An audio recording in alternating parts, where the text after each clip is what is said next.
the starting lineup for your High Point Rockers. Leading off, center fielder, number 29, Jared Mitchell. Batting second, right fielder, number 7, Stephen Cardulo. Batting third baseman, number 6, Hector Gomez. Batting cleanup, left fielder, number 22, Quincy Lattimore. Batting fifth, second baseman, number 9, Tyler Ladendor. Batting sixth is the first baseman, number 8, Richie Schaefer. In the seventh spot, the DH, number 3, Theo Sergi Rosa. Batting eighth is the catcher, number 17, Matt Jones. Batting ninth is the shortstop, number 1, Giovanni Alfonso. On the mound for High Point, number 34, Joe Van Meter. The Rockers are managed by number 26, Jamie Key.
After 4.5 months of baseball, it all comes down to today, the final regular season home game for the 2019 High Point Rockers. They're going to finish up their home slate today and head on the road to the New Britain Bees and then the Long Island Ducks. And hopefully, some point in the next couple of days, we'll clinch a playoff spot. Good evening. I'm Kendrick Fruits here with you at BB&T Point, as we get set for the series finale between the High Point Rockers and the Somerset Patriots. The Patriots took both games over the weekend, led by strong first innings in both of them, which the High Point Rockers struggled to overcome. Joe Van Meter takes the mound tonight, though, for the Rockers and looks to reverse that trend this evening. Yesterday's game, a 3-run home run by Somerset Patriot Jimmy Paredes, his 11th of the year, his 5th against the High Point Rockers, was the monumental moment for the Patriots in the first inning of that one. And the Rockers, although they were able to score a couple of times in the middle stages of the game, were not able to overcome that first inning, losing by a score of 6-3. Looking ahead to tonight, I had a chance to sit down with Rockers manager Jamie Keefe, talking a little bit about the pitching performances he's gotten, as well as what he expects tonight. And then just a little overall summary of his thoughts about the home schedule for the Rockers as it comes to a close tonight. So here is my sit down with Jamie Keefe earlier today. Jamie, before we get to the hard-hitting questions, we'll start with just tonight being the last home game on the regular season schedule for the Rockers. So just your reflections on the home games, on the home schedule this year. It's been great, obviously, to watch the fan support continue to grow. You know, this past weekend on Thursday and Friday night, the energy in the ballpark was Thursday, Friday, Saturday night. The energy here was it's priceless. You know, that's what we've really wanted to do is get those people behind us, get the fans to come in, and we feel like if you come to the ballpark once, we're going to bring you back, and I feel that the guys have been able to do that this year. It's been a great place to call home. Any day I get to come to the office, this is my office. It's a pretty special situation for me. I'm very lucky to have the opportunity to manage this club and be here in High Point and direct these guys moving forward. So I can't thank the fans of High Point enough for the support. We hope that you can continue to come out. Hopefully we can wrap up this playoff spot, and hopefully we'll be able to see you here next week. I talked to Richie Schaefer a couple of days ago, and he said that personally he doesn't do a whole lot of scoreboard watching because he says, you control what you can control here and the rest will take care of itself. But it certainly has to help a little bit that Sugarland's been helping by taking down the Bees the first 3 games of their series. Yeah, for sure. Hopefully they can continue to do what they did these last 3 days and do that again tonight, and we can take care of business here, and then it's in our own hands going there tomorrow. But again, I think you got to go with what Richie says. If we go out and we play the baseball game that we're capable of each and every night, we're going to be able to wrap this up within the next 3 days. So that's what we're looking forward to. Whatever happens up there, there's nothing we can do about that until we get there. So looking forward to tonight. Get out there. Joey's got the ball. Hopefully this crowd's going to be electric and we can go out and do some damage. I wanted to ask about Craig Stem's start on Saturday. Struggled in the first inning, but I think only allowed 2 base runners through the next 5 after that. What kind of adjustment did he make that was able to get him locked in for the rest of the game? Well, he didn't get ahead. That was the number one thing, and he wasn't downhill. I mean, he's 6'6" and downhill. He's a big man, and when he gets downhill, especially here at home, with that sun in center field, with that shining off the CNI in center field, it can be really tough to hit when you're down in the zone. Leave it up in the zone, guys see it a little bit better. That's what he did in the first. And then when he came out in the second inning, just as you said, I think it was 12 straight and then 2 base runners the rest of the game. So I think he came out of that inning, and I leaned over and said to Frank, I said, yeah, he'll probably still go 6, right? And he goes, yeah, and he won't give up any more. It's just the way he is. He's going to make the adjustment. He was able to make it. He just couldn't do it on the fly that night and went out in that second inning and did exactly what he needed to do. We just got behind the 8 ball and couldn't get back in front. Same thing as yesterday, really. Serg ran into the same thing that first inning, and we gotta tighten that first inning up. If we can do that and take that first inning away these last couple of nights, we got a heck of a ball game. But we'll go out there tonight, do what we need to do, and hopefully take care of the damage ourselves. You mentioned the back-to-back games, giving up 4 runs in the first inning. Last question here for you, kind of a 2-parter. First off, what do you need to do as far as their lineup goes? How do you need to pitch them or do differently to eliminate the big inning? And also, what do you do with Jimmy Paredes? He's only hitting like .220 against the Rockers, but 5 home runs. So he clearly is a guy who seems to be seeing the ball pretty well. Solo home runs are fine. Just don't let him hit them with guys on base. That's what's going to kill you. And guys, good pitchers give up solo home runs. If you can keep the bases empty, that makes your life a heck of a lot easier. And if we get strike one, that's the number one thing.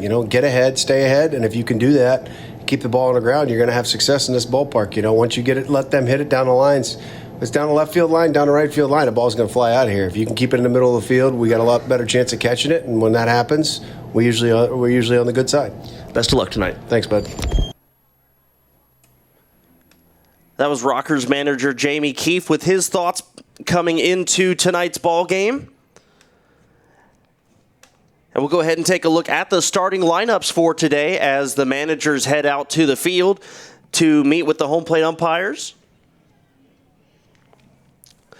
The Somerset Patriots will head out to the field, sending Scott Kelly, the leadoff man, up first. Will Kinger, the third baseman, will bat second. Olmo Rosario, the left fielder, will bat third. Jimmy Paredes hit that 3-run home run in the first inning yesterday. He will be the cleanup hitter, batting in the 4th spot. Alfredo Rodriguez, the shortstop, hits 5th. Edwin Espinal at first base will bat 6th. Teodoro Martinez in right field will bat 7th. Ray Navarro will bat 8th. He's the second baseman. And Yovan Gonzalez will bat in the number 9 spot. And he will be the catcher tonight. For the Rockers, they're sending Jared Mitchell to the plate first, the center fielder. Steven Cardulo, the right fielder, will bat second. Hector Gomez at third will bat third. Quincy Lattimore will hit cleanup. He's in left field tonight. Tyler Ladendorf slides up in the lineup. He'll bat in the number 6 slot and play. He'll be in the number 5 spot, and play second base. Richie Schaefer at first base will bat 6th. Vio Sergi Rosa, the designated hitter, will hit 7th. Matt Jones, the catcher, bats 8th. Giovanni Alfonso will play shortstop and bat in the number 9 spot. So that's the way the Rockers will send them to the field as we get ready for the season finale in terms of home games tonight. Tyler Cloyd will make the start for the Somerset Patriots. Joe Van Meter for the Rockers. And one of the big things that Jamie Keefe was talking about in regards to Sergey and Stem over the weekend, I think applies to Joe Van Meter tonight, and that's get ahead in the counts so that way you can be in control of the at-bats.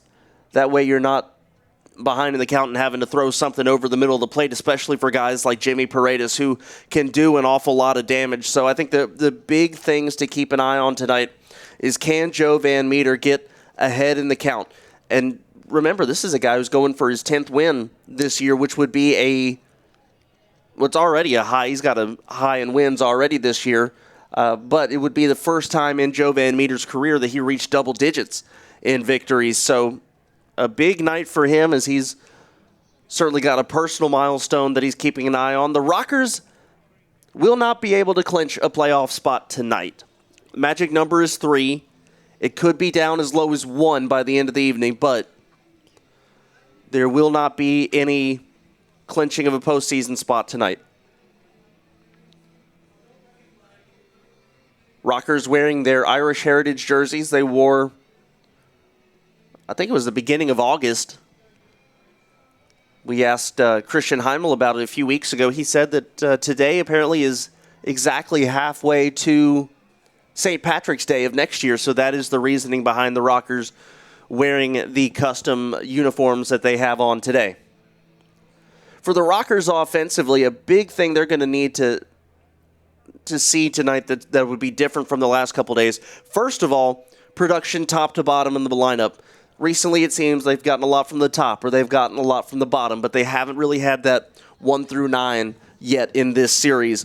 Also, I think that soon we will see Tyler Ladendorf just go off. He was making good contact yesterday, made good contact the day before. He's 0 for 8 since returning to the High Point Rockers and playing in his first game on Saturday, but I think 6 of those 8 at-bats, he hit the ball really hard. And as Christian Heimel was on here yesterday talking about what a stat that he considers underrated, barreled balls, I think Tyler Ladendorf is doing that right now. He's really squaring up the baseball. He's just unfortunately hitting it right to people. So it's just a matter of time before you're seeing hits translate off of these hard-hit baseballs off the bat of Ladendorf. So as we get ready for today's game, we're waiting for the Rockers to take the field. I think those are the main key points to keep an eye on today.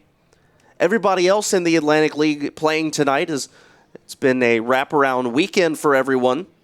Ducks and Revolution, Patriots, Rockers, Barnstormers, Blue Crabs, Skeeters, and Bees all getting set to go across the Atlantic League. As we begin the final week of the 2019 regular season, the Rockers will conclude their regular season next Sunday afternoon at the Long Island Ducks. And then postseason play, as of right now, the Rockers would be hosting the first 2 games of that series against the Ducks here beginning on Tuesday. Fans, let's welcome to the field, And the High Point Rockers taking the field in their special Irish heritage uniforms. The Somerset Patriots coming out of their respective dugouts. And we're getting set for the national anthem here at BB&T Point as we prepare for the Rockers' final home game of 2019's regular season. They look to bring home a win, but we'll send it down to the field first for the singing of the national anthem. When we come back, it's High Point Rockers baseball next. At this time, we ask that you please rise, and gentlemen, please remove your hats as we honor America and those who protect her both at home and abroad. And join us in the singing of our national anthem, performed tonight by our very own Dylan Lidd.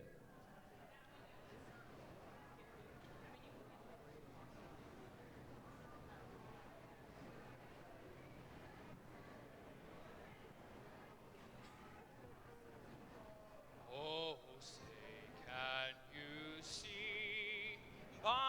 dawn's early light, what so proudly we hailed at the twilight's last gleaming, whose broad stripes and bright stars through the perilous fight o'er the ramparts we watched were so gallantly streaming, and the rocket's red glare, the bombs bursting in air, gave proof through the night that our flag was still there.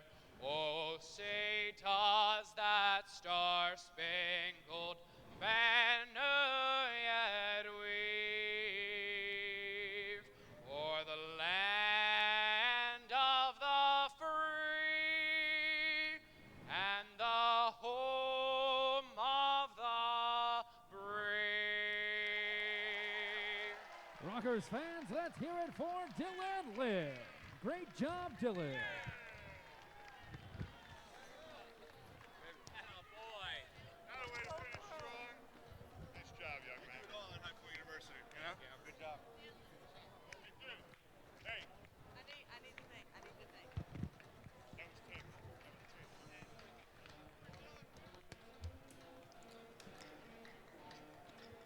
Joe Van Meter begins his warm-up pitches at BB&T Point as the Rockers getting set to go here tonight against the Somerset Patriots. We'll give you Joe Van Meter's numbers, 9 and 5 on the year, looking for win number 10 here tonight.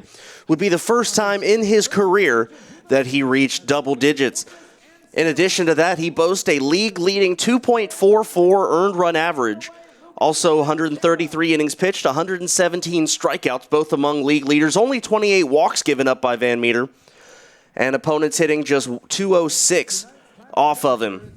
His whip of 0.96 also leads the league, so this is a guy who, while there seems to be no question that Darryl Thompson is pitcher of the year in the Atlantic League, I think that Joe Van Meter would just about be a unanimous number 2 in the voting.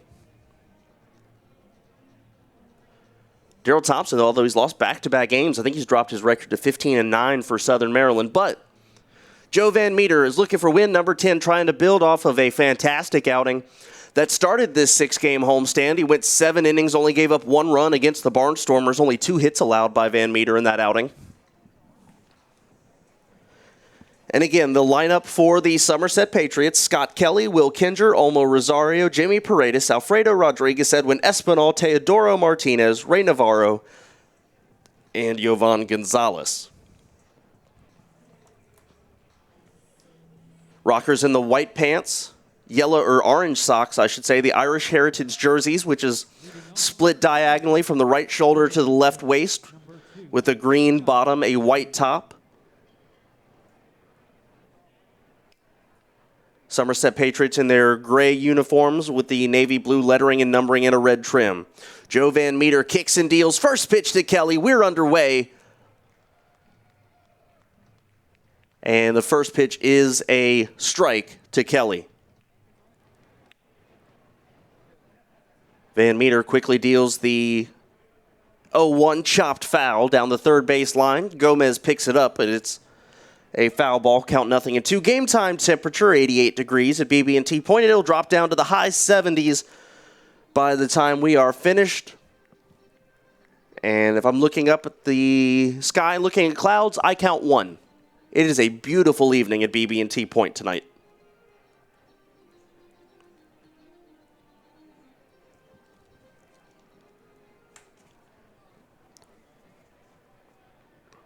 Van Meter looks in, ready to deliver the 0-2 pitch to Kelly.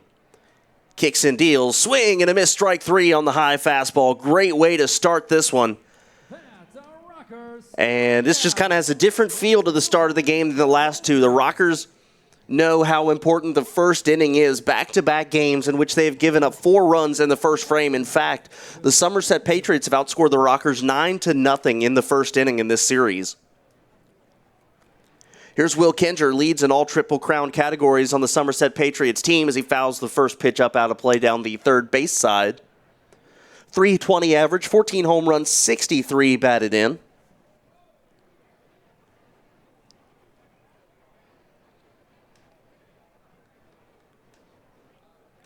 And Van Meter deals this one again, fouled up out of play, fastball almost in the exact same location. The upper and away part of the zone. Count 0-2.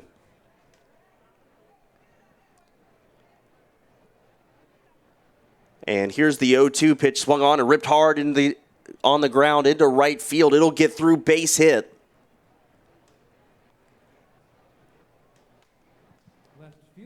And Will Kinger is aboard with a single. That'll bring up Olma Rosario.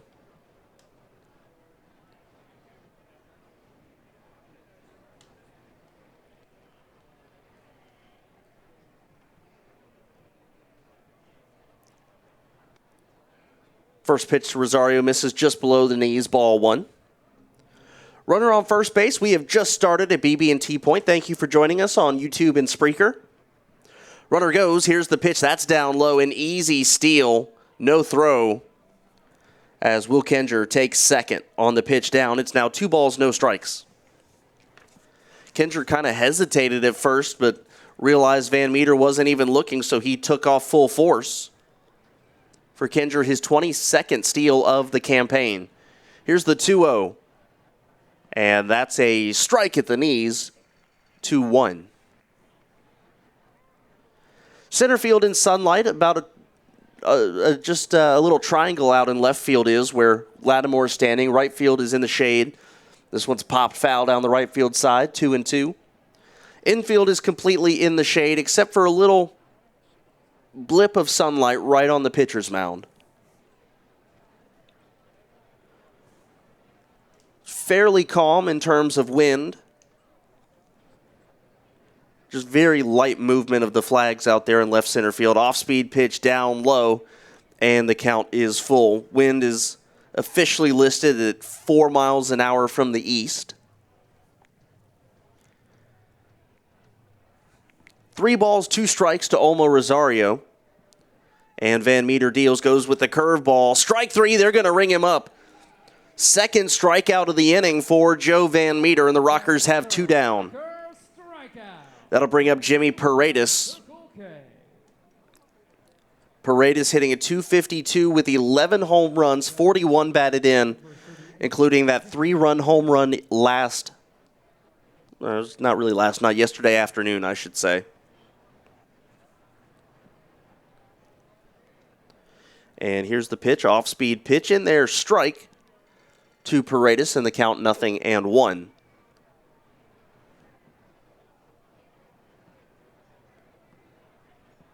Van Meter comes set. He works first base side of the rubber, fastball, strike 2. And all of a sudden, Kinger was kind of caught in between second and third. He wasn't really sure where the ball was, and the third base coach was motioning at him to go, but Kinger, I don't think, ever saw the ball. So a potential missed opportunity for the Patriots to move Will Kinger over to third. Van Meter's ahead 0-2. Looking for the put-away pitch of Jimmy Paredes. Joe Van Meter comes set. Here is the 0-2. Curveball, swung on, slammed into right field. It's foul. And the count will remain 0-2. That's the thing about Paredes. If you give him something inside, doesn't matter, fastball, curveball, he's a very good hitter, very good at being able to pull that baseball into right field, usually with quite a bit of pop behind it. Here's the 0-2. And swing and a miss, strike 3. The bat goes flying into the Rockers' dugout. But it looks like everything's okay. Jimmy Paredes strikes out, 3 strikeouts in the first inning for Joe Van Meter. So a much better start to the game for the Rockers tonight. And we go to the bottom of the first, no score. This is High Point Rockers Baseball. This is Dr. Mariah White, host of Your Life Matters, here on Public House Media. Thanks for listening to the following broadcast on Public House Media. Once you are done with this episode, I hope you'll come check out my show, Your Life Matters, where we talk about dreaming big and dreaming bold to reach your wildest dreams in both your health and your happiness. A new show comes out every single Tuesday. Don't forget to subscribe on iTunes so you'll never miss an episode of Your Life matters. Thanks again for checking out the following broadcast on Public House Media. This is Bryce Burge, host of Your Soccer Passport here on Public House Media. After this episode, come join us on a trip around the soccer world as we discuss club and country every Tuesday. Stamp your soccer passport by subscribing on Spotify, iTunes, or wherever you get your Public House Media podcasts. And thanks again for checking out the following broadcast on Public House Media.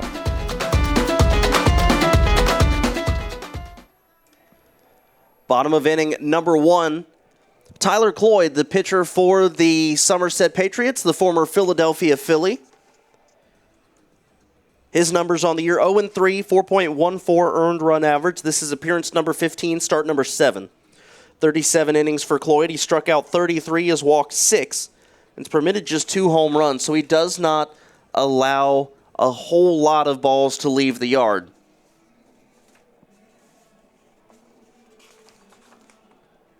This is his first season with Somerset, but his second in the Atlantic League.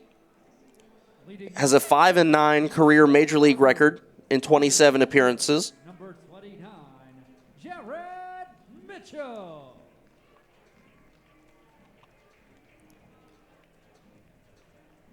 And in his last start, 6 shutout innings on September the 11th against Sugarland. Gave up just 4 hits, struck out 9. And the first pitch to Jared Mitchell, a high, shallow fly into center field. Kelly puts it away for out number 1. So it's Jared Mitchell, Steven Cardulo, Hector Gomez hits third, Quincy Lattimore, the cleanup hitter. And then they're finished off by Ladendorf, Schaefer, Rosa, Jones, and Alfonso. Here's Steven Cardulo.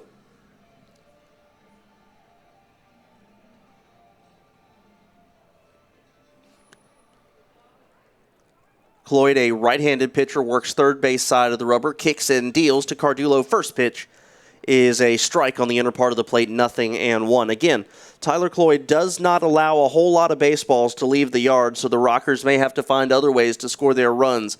I know that sounds a little unusual as Cardulo fouls this one off and the count 0-2 because the High Point Rockers are second in the Atlantic League in home runs.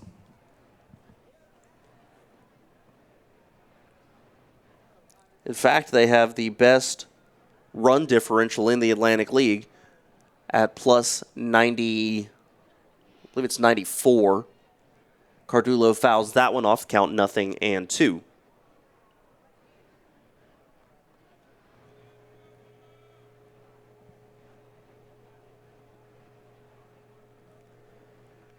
Little check swing there off the bat of Cardulo. Count stays 0-2. We're just underway, the final home game of 2019's regular season slate. Rockers wanting to send the fans home happy. A pretty good crowd here tonight for a Monday night. Here's the 0-2 off-speed pitch to Cardulo. Strike 3 looking, down he goes. And that will bring up Hector Gomez with 2 outs in the first. Third baseman, number 6, Hector Gomez.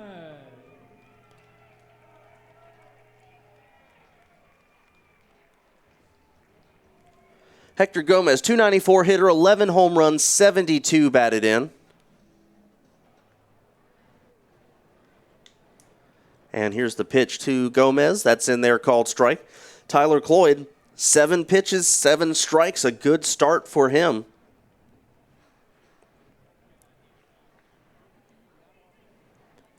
And here's the 0-1. That's down in the turf.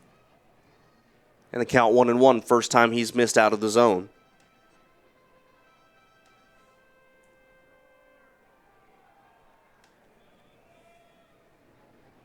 Quincy Lattimore waits on deck. Here's the 1-1 to Gomez.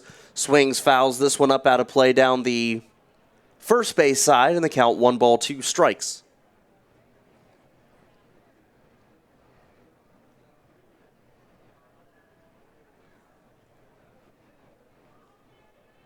Cloyd shakes off Gonzalez once. And here's the pitch swung on, and that's grounded foul down the third base side. And the count stays at 1-2.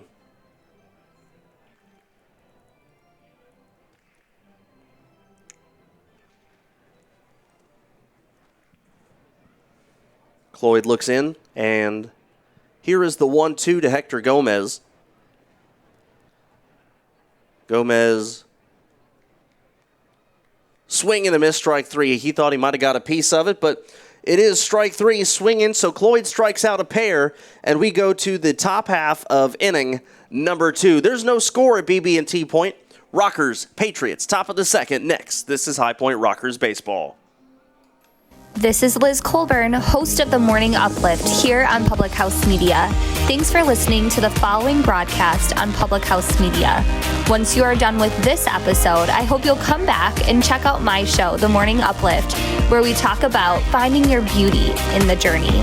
A new show comes out twice a month on the first and third Mondays. Don't forget to subscribe on iTunes so you never miss an episode of The Morning Uplift. Thank you again for checking out the following broadcast on Public House Media.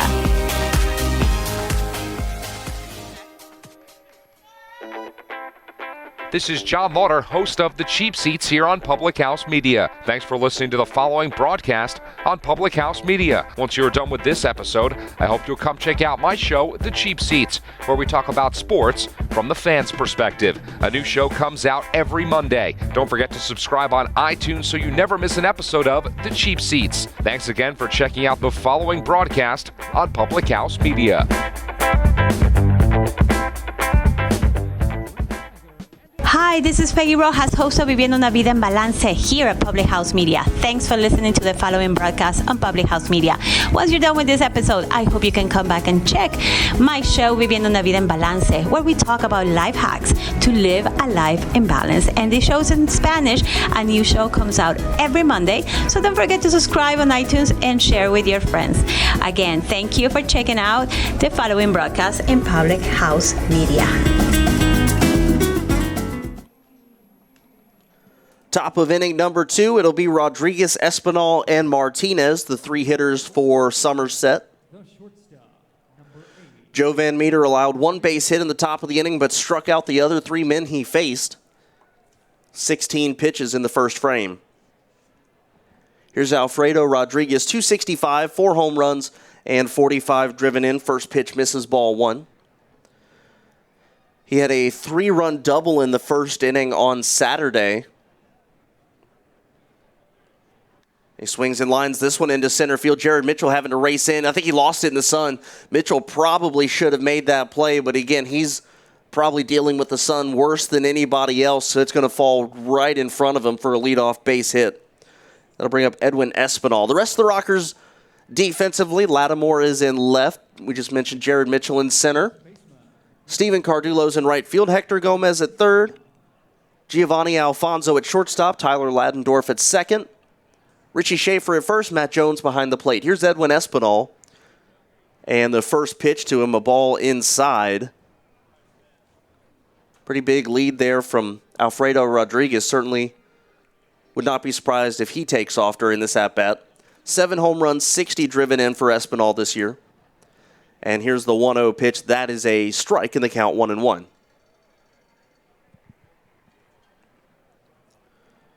Rockers come into today 72-61 overall this year. Patriots 66-67. Here's the 1-1 curveball. Big swing and a miss by Espinal way out in front in the count 1-2. So a win for the Patriots would bring them back up to a even 500 record. More importantly, would still keep them alive in the postseason hunt. If the Rockers win today, the Patriots will be eliminated. Here's the 1-2. That's down low. Snap throw over to first base. Not in time. Good look there by Matt Jones. Trying to pick Rodriguez off of first, and the count is 2-2 as that pitch just missed outside and down to Edwin Espinal.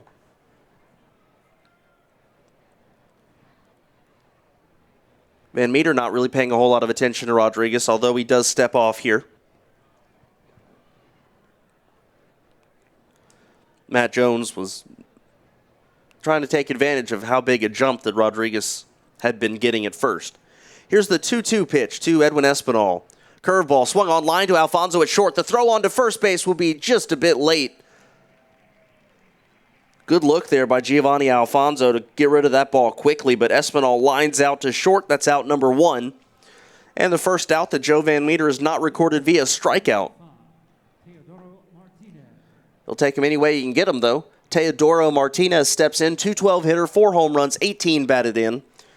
We mentioned at the beginning of the show, Joe Van Meter, 2.42 earned run average, which is the best in the Atlantic League, and actually by a pretty decent margin. We'll explain how much here as we look at the statistics. His ERA beats Joe Iorio of the Long Island Ducks, as that pitch misses by 0.3. Is Van Meter 2.44, Iorio 2.74.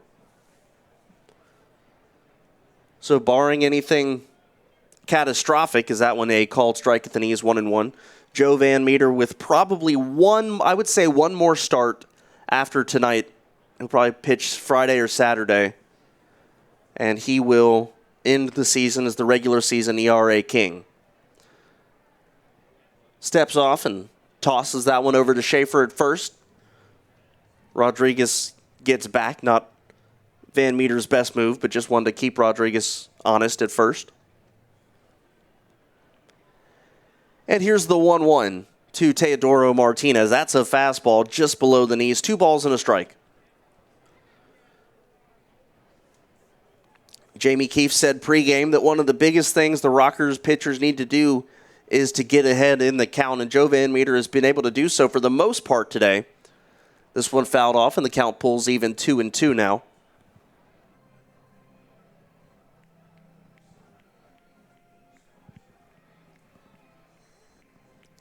Waiting on deck, Ray Navarro, the second baseman.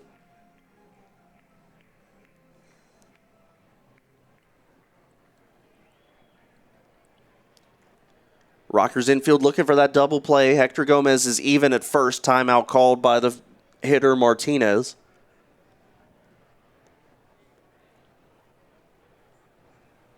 And Van Meter set, ready to deliver the 2-2. Curveball, swing and a miss, strike 3. That's strikeout number 4. And other than the 2 singles that the Patriots have picked up, not been able to do anything against Joe Van Meter in the early goings. Ray Navarro, 238 hitter, 5 home runs, 22 batted in. And the first pitch to Navarro, down low, ball 1. We mentioned that single that dropped just in front of Jared Mitchell earlier. The sun already rapidly moving as it continues its descent in the horizon. Check over on Rodriguez at first. In fact, I would venture by the next time that Jared Mitchell comes out into center field in the top of the 3rd inning, the sun will not be an issue for him anymore. Here's the 1-0 pitch. That one in there called strike. Van Meter took a little something off on that one. The count 1 ball, 1 strike.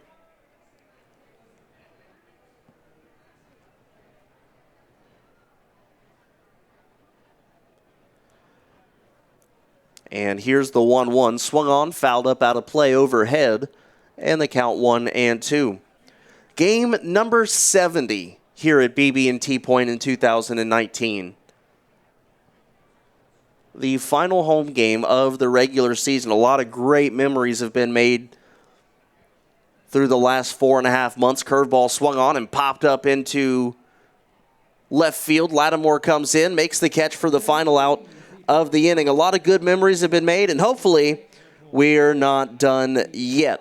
We go to the bottom of inning number 2. No score. This is High Point Rockers Baseball. What's up, everybody? This is Christian Heimel, host of Press Row here on Public House Media. Thanks for listening to the following broadcast on Public House Media. Once you're done with this episode, I hope you'll come check out my show, Press Row, where we talk about the biggest issues in sports with the analysts, experts, and reporters who cover them. No nonsense, hard-hitting interviews on the sports topics you're talking about. A new show comes out every single Thursday. And don't forget to subscribe on iTunes so you never miss an episode of Press Row. Thanks again for checking out the following broadcast on Public House Media.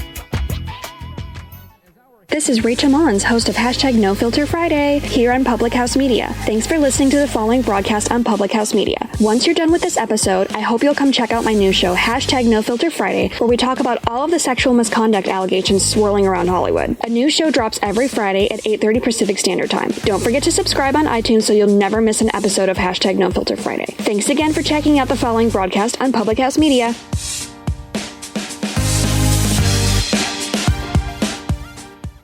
This is Daniel Poppy, host of How to Write Good here on Public House Media. I just want to thank you for listening to the following broadcast brought to you by Public House Media. Once you're done with this episode, I hope that you'll come check out my show, How to Write Good, the writing show that is not about writing. A new show of How to Write Good comes out every Wednesday, so don't forget to subscribe on iTunes so you never miss an episode of How to Write Good.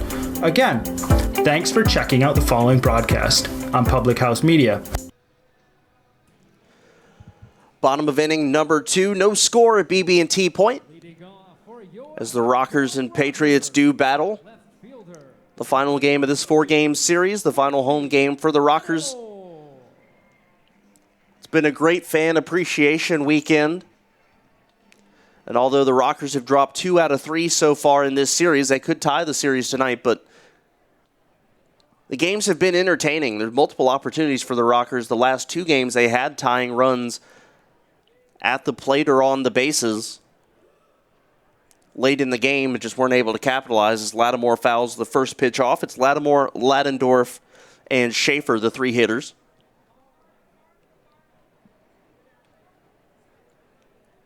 And Cloyd deals the 0-1. Swung on, that's hit high in the air to center field. Kelly starting to drift back, but settles under it. Now comes in a step or 2, makes the catch for out number 1.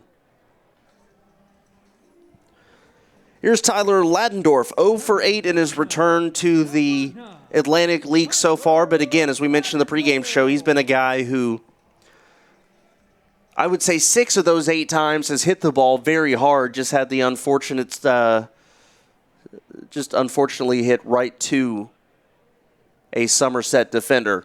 He's a .265 hitter on the year as the first pitch to him a strike. 12 home runs, 42 batted in. Goes without saying, had he stayed here, he probably would have been among the team leaders in RBIs. He swings, hits this one out to center field. Kelly going over. It's actually going to be the right fielder, Martinez, who makes the catch. And 2 quick outs in the bottom of the second. It's Richie Schaefer who comes up, .242 hitter, 26 home runs, 68 batted in.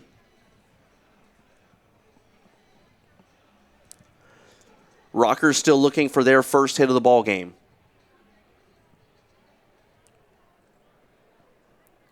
Cloyd kicks and deals. First pitch, Schaefer swings, fouls it back to the screen, and the count is 0-1.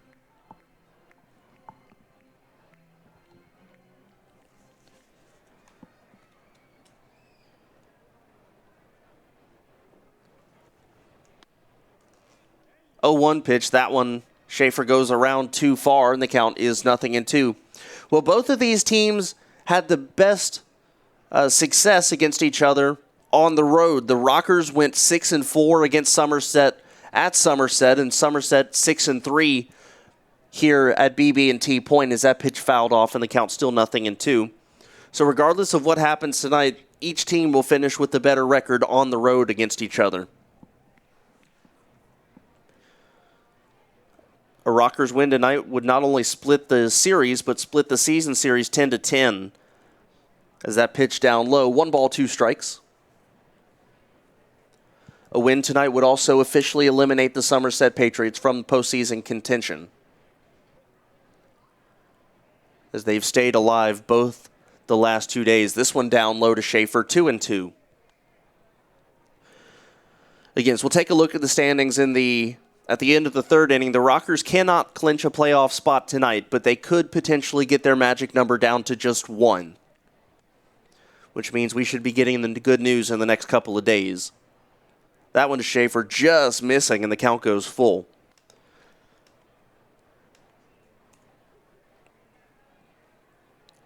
In fact, the Sugarland Skeeters have just jumped out 1-0 on the New Britain Bees.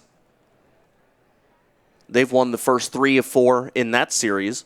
Schaefer, swing and a miss, down low, strike 3. Strikeout number 3 for Tyler Cloyd.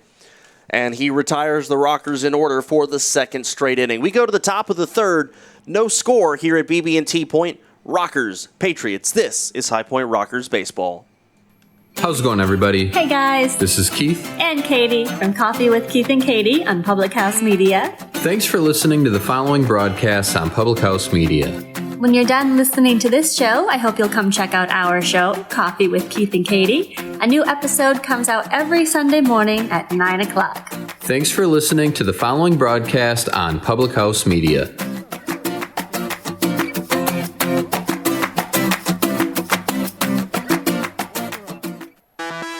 This is Jessica Hammer, co-host of Crowned and Dangerous here on Public House Media. Thanks for listening to the following broadcast on Public House Media. Once you are done with this episode, I hope you'll come check out my show, Crowned and Dangerous, where Maddie and I talk about all things pageant related, especially our experiences in the Miss America organization. A new show comes out bi-weekly, every other Thursday. Don't forget to subscribe on iTunes so you never miss an episode of Crowned and Dangerous. Thanks again for checking out the following broadcast on Public House Media.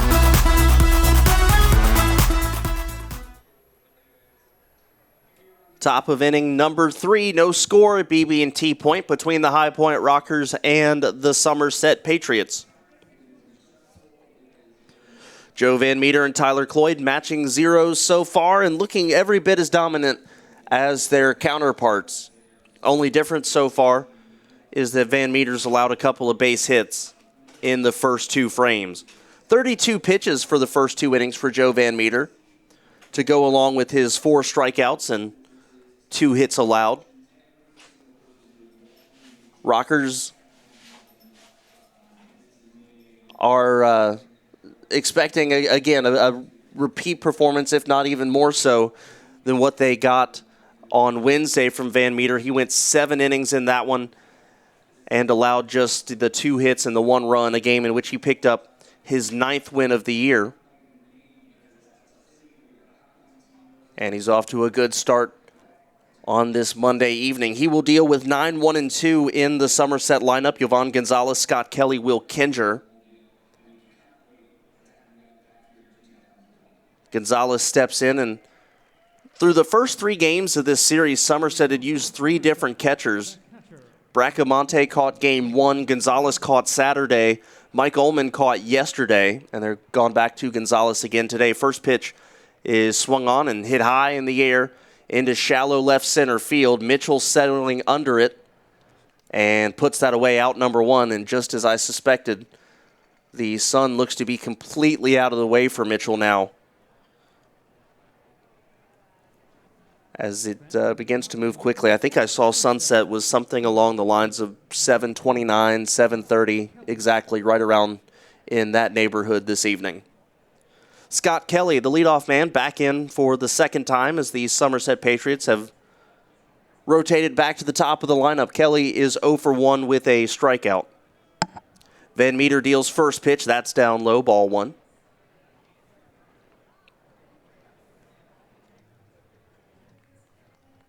Well, if anything else, the fact that Somerset did not score in the first inning, you talk about the fact that they had a 9-0 advantage in this series when scoring in the first inning, or they had a 9-0 advantage in the runs column in the first inning of this series.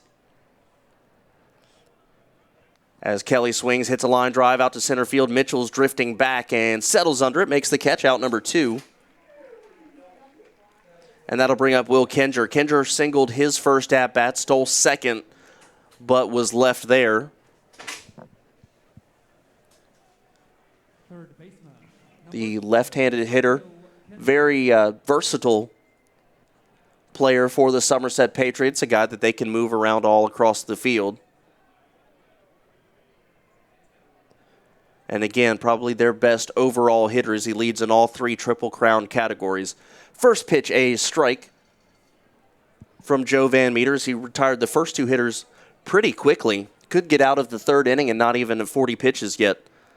That one just missing down and away, and the count 1-1.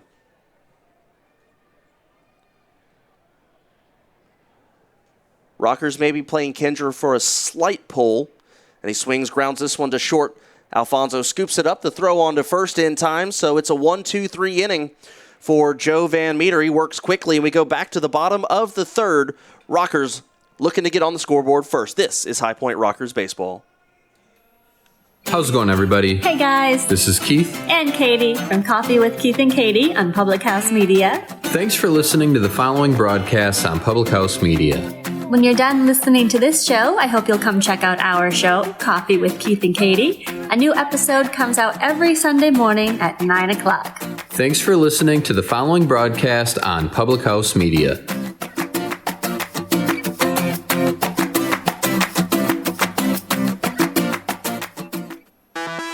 This is Jessica Hammer, co-host of Crowned and Dangerous here on Public House Media. Thanks for listening to the following broadcast on Public House Media. Once you are done with this episode, I hope you'll come check out my show, Crowned and Dangerous, where Maddie and I talk about all things pageant related, especially our experiences in the Miss America organization. A new show comes out bi-weekly, every other Thursday. Don't forget to subscribe on iTunes so you never miss an episode of Crowned and Dangerous. Thanks again for checking out the following broadcast on Public House Media. This is Madeline, host of Crowned and Dangerous here on Public House Media. Thanks for listening to the following broadcast on Public House Media. Once you are done with this episode, I hope you'll come back to check out my show, Crowned and Dangerous, where Jessica and I talk about our time in the pageant world. A new show comes out bi-weekly on Thursdays. Don't forget to subscribe on iTunes so you never miss an episode of Crowned and Dangerous. Thanks again for checking out the following broadcast on Public House Media.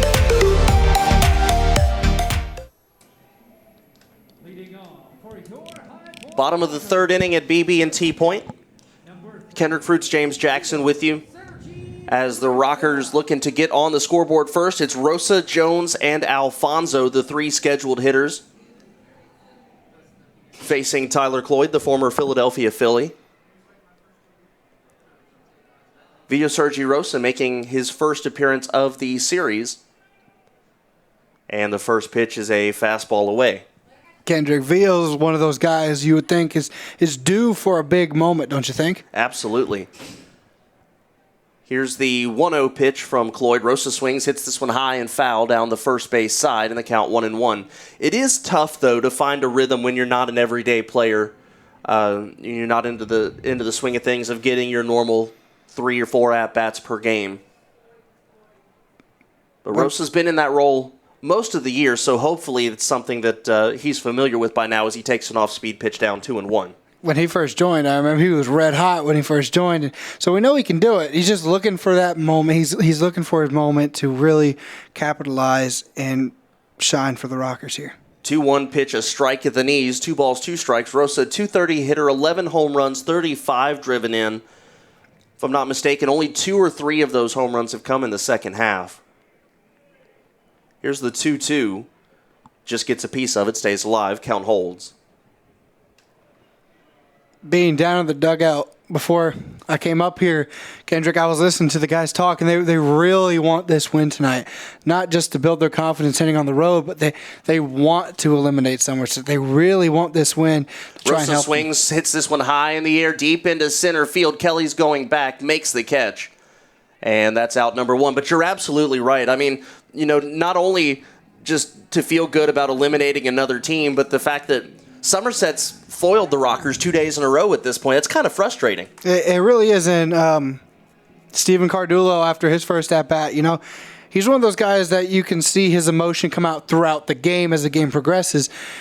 He's really devoted to this game, but after the first at-bat, you can tell he was frustrated. He wants to perform well. I know he had a home run, I believe, yesterday, but he wants to keep going with the momentum. The whole team wants to really perform well here. First pitch to Matt Jones, a swing and a miss. Yeah, Cardulo's home run actually came on Saturday. Saturday, my apologies. Jones, a 213 hitter, 4 home runs, 23 batted in. The number 8 hitter in the Rockers lineup tonight. And Cloyd kicks and deals the 0-1. That's another fastball that Jones could not hold up on. And the count 0-2. Again, we'll be keeping an eye on that Sugarland New Britain game tonight. The Skeeters with a 1-0 lead. They are in the second inning of that contest. Here's the 0-2 to Jones. Swing and a miss as again he tried to hold up but could not. And so Jones is down on strikes. Jones is one of those guys who, when he gets going, he's hard to stop. With that momentum, he can really, really make a pitcher pay. Here comes Giovanni Alfonso, and he doesn't get a whole lot of credit for the way that he's been playing in the second half. At mid-July or near the end of July, his average was at 206. And he has since brought it all the way up to 241 as he takes strike one. No home runs, 28 RBIs, but he's been a guy who recently you could about guarantee was going to get 1 or 2 hits per night. Not only that on offense, but he's stellar on defense, has been all year. That one a ball just inside, 1-1. In fact, I was talking to Christian Heimel yesterday, and I said that I would have picked Gio Alfonso to be that pitch down 2-1. If we gave away Gold Gloves, I think he would have been the Gold Glove in the Atlantic League. Christian disagreed. He said Gio would probably finish second to, I believe he said it was Alexi Amarista maybe. I can see that, but I see your point for Gio. Gio is phenomenal at shortstop. Swing and a miss, and the count 2-2. And of course, I finished that by saying I wasn't trying to be Rockers biased, because if we talk MVPs, I think it has to be Isaiah Tejeda of York. If we talk pitcher of the year, hands down, it's Darryl Thompson. Although I think that Joe Van Meter would finish second in that race. As Alfonso hits this one, a little blooper into right field, could be trouble. No, catching it on the run is Martinez for the final out of the third inning. So we take a look at the Atlantic League standings, and this is kind of where things get interesting. So if we look at the standings here, the Long Island Ducks 39-24 on top of the division. The Bees 32-31, 7 games back. The Rockers 31-32, 8 games back. And the Patriots 24-39, 15 games back.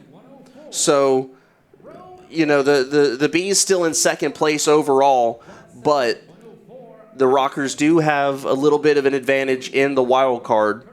We said with the magic number is 3 at this point, with the Bees down 1-0 in their game tonight. So it could get down to 1, but the Rockers are not going to clinch tonight. They are not going to clinch at home. However, we have the possibility of clinching in New Britain by winning, I believe, 1 game or something along those lines. Now, the game I'm really watching for is the Long Island series against Southern Maryland. That is a game that could define our playoff run.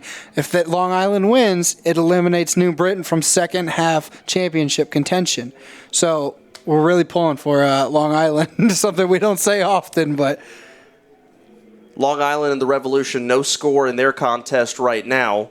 So we will certainly monitor that as we go. Then looking ahead, looking at the Freedom Division, you see the York Revolution on top, 37-26. The Skeeters 3 games back, the Blue Crabs 6 back, and the Barnstormers bringing up the rear at 13 back.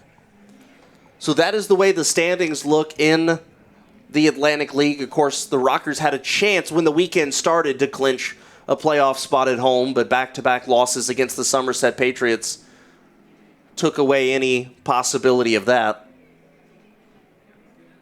They can get their playoff vouchers here. Actually, you can do it You can do it now. Actually, by going up to the box office, you can get your playoff vouchers now. So, and then once the Rockers do clinch, you can go back to the box office and exchange for a ticket. Correct? Yes, I believe that's how that works. Yes, and that's something you want to be a part of in our inaugural season. It's just history keeps being made here.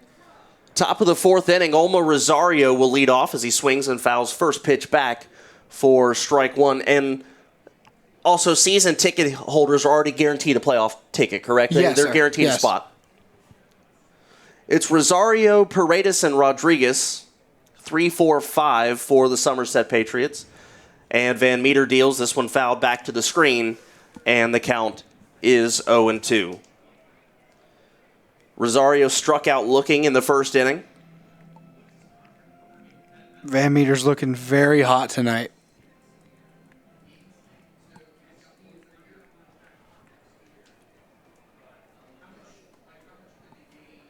Here is the 0-2, the fastball just inside, and the count 1-2.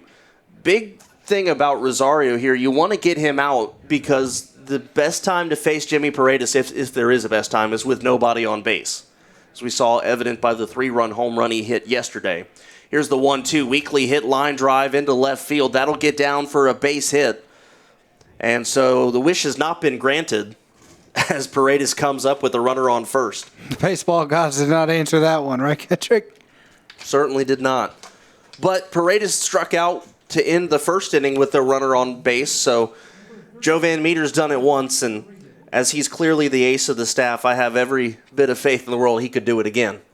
Don't forget, if you guys haven't listened to our podcast this week, absolutely. Frank Viola did say that Joe Van Meter has earned the right to start Game 1 of the playoffs. In fact, even with the recent losses, here's the pitch. Late swing and a miss. Count 0-1. With the late and recent losses of Demasi and Bowden to the pitching staff, you feel good with the additions of Brownell and Craig Stem, and you have Sergey and Carl behind that. This is still a very solid pitching staff from start to bottom, but there's no question, as that pitch misses away 1-1, that Van Meter's the number one guy from day one here all the way up to now. From the first pitch he threw, he's been phenomenal, and it's shown throughout the season.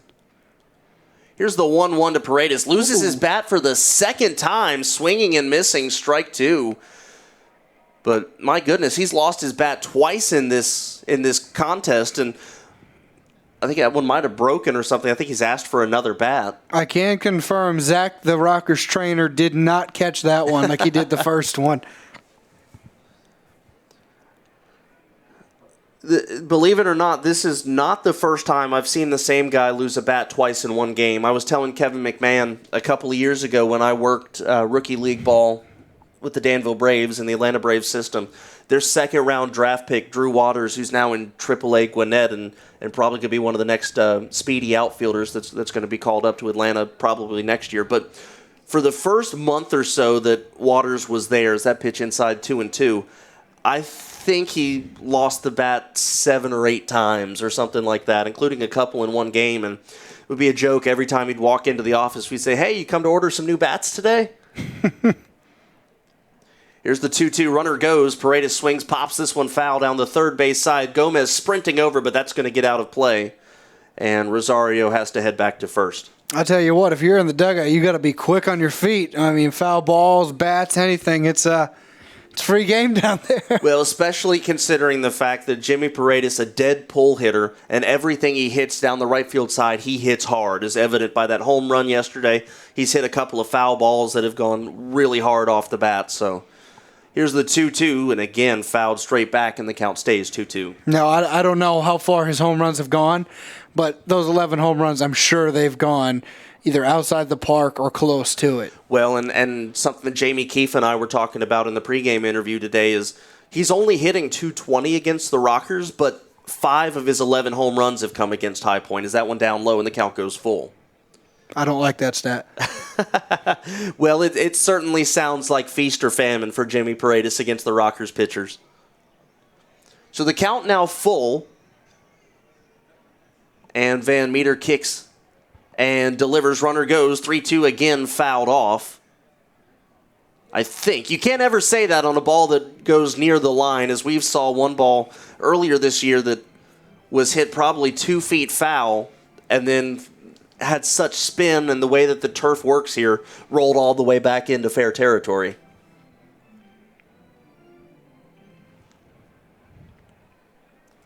Paredes also had 3 stolen bases yesterday, 5 on the year, so over half of them he picked up yesterday. Here's the 3-2, and again it's fouled off as Rosario was running, and he heads back to first base again. And let's not overlook the fact that Matt Jones is doing a wonderful job as well. Jones has been a very strong defensive catcher for the Rockers since they acquired him. It's always nice to have a great pitcher-catcher relationship, which Matt Jones tends to have a lot of good relationships with these guys in the clubhouse. Yeah, everybody talks about how impressed they've been with Jones, how impressed they've been defensively with Nigro, and I've heard... I spoke with the play-by-play guy for the Cleburne Railroaders today as this curveball fouled off again, and the count's still 3-2. And he said that we're getting more of the same with John Nestor. We all knew that Nestor brought a really good bat here, but apparently he's got an absolute rifle of an arm, and we haven't seen him throw anybody out yet, but I'm certainly looking forward to it. Actually, we have. We did. That's we right, did. you're right. The dude, I don't even remember the guy's name, but he shot it to second, and he was there before the guy was even there. It was insane. Here's the 3-2 swing and a missed strike three. Wait. Jones's throw down to second is off of Giovanni Alfonso, and it goes into left field. They're going to send him around to home. Alfonso picks it up. Here comes the throw to Jones. It is late.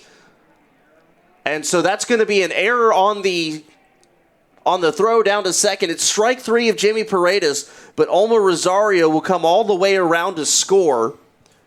We'll see who gets picked or who is going to be given the error there.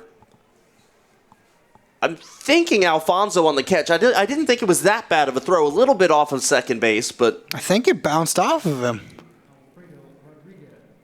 You think it hit off the runner? I think so. Well, I'm not entirely sure. Well, that's not an error then if it hits off the runner. As it stands, 1 run in, and that'll bring up Alfredo Rodriguez, who takes first pitch. And that is ball 1.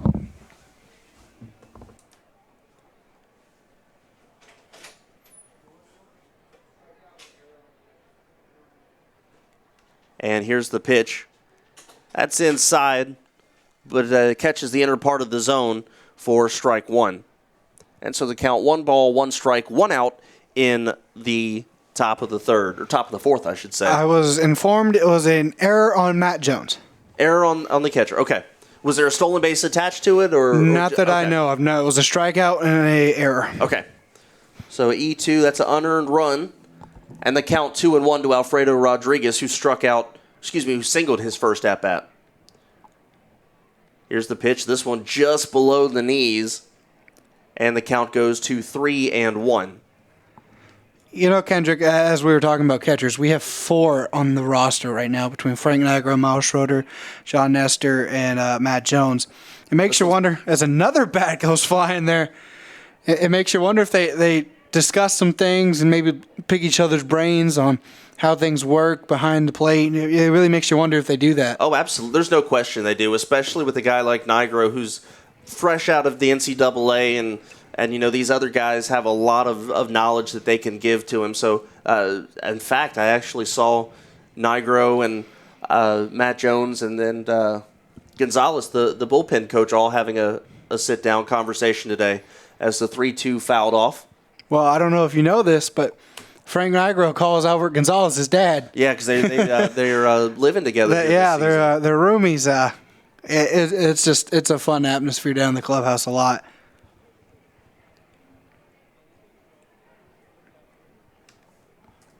So here's the 3-2, and just missing just missed for strike 3. It's ball 4, and so that will bring Edwin Espinal to the plate as Rodriguez has reached for the second time tonight. Not a bad pitch at all for Joe Van Meter. In fact, with a 3-2, that's about where you want to put it. But the inning will continue with 1 run aboard for the Somerset Patriots. 1 runner on. Snap throw down to first, and Jones throws this into the outfield. This will be an easy 2 bases there for Rodriguez. Going for 3. Nope. And 2. he will go to 30 slides. And so that's a second throwing error by Matt Jones this inning. And now a runner stands at third. So they are officially crediting Rosario with a steal of second, but he goes to third and scores on the throwing error. Was that on the Matt Jones to second? Yeah, he stole second base, but due to the throwing error goes to third and then goes home. First pitch to Espinal, missed away, ball 1, but all of a sudden the Rockers bring the infield in as they have to try to cut down the runner Alfredo Rodriguez at the plate. Rockers playing from behind, usually not a good thing, as this one is a strike in the count 1-1. In fact, when opponents score first this year, the Rockers' record sits just 26-39. So statistically, it's against them. But again, this is a team we've also seen 9 walk-off wins this year. And the 1-1 misses 2 balls and a strike now to Espinal. This is also a team that, rallies late often within the 7th and 8th inning. They really get going, and that's when they become a threat most of the time. So, sure, we hate being down, but at the same time, they can come back. Here's the 2-1 to Espinal. Swung on, and that's popped up into shallow center field. In fact, just a step or two, Ladendorf will make the catch on the edge of the infield. And that's out number 2, and that's a very important out for Joe Van Meter because now that eliminates the chance of a sacrifice fly. There's no productive outs when there are 2 outs. So the infield can go back to their normal positions as Teodoro Martinez steps up. He struck out his first at-bat. And although the Rockers a team that strike late, it's also very important to keep the opponents within reach. Up until that point, as you first pitch there, misses down low. 6-0, kind of hard to come back from yesterday, but 1 or 2-0, that's a little bit of a different story. So it's very important that Van Meter can limit the damage to just the 1 unearned run here. As that pitch misses in, 2-0. Van Meter, in 10 seasons that he's played, 4 of those have been in the Atlantic League. Joe's got a lot of experience. He really knows what to do on the mound, and he's kind of diabolical in a way. He's picking you apart as a batter. He's picking you apart. The 2-0 misses. It's 3 balls, no strikes to Martinez, who's just a .212 hitter. But it seems that Van Meter trying to pitch him carefully with Ray Navarro on deck. Here's the 3-0. That one a fastball in there for a strike.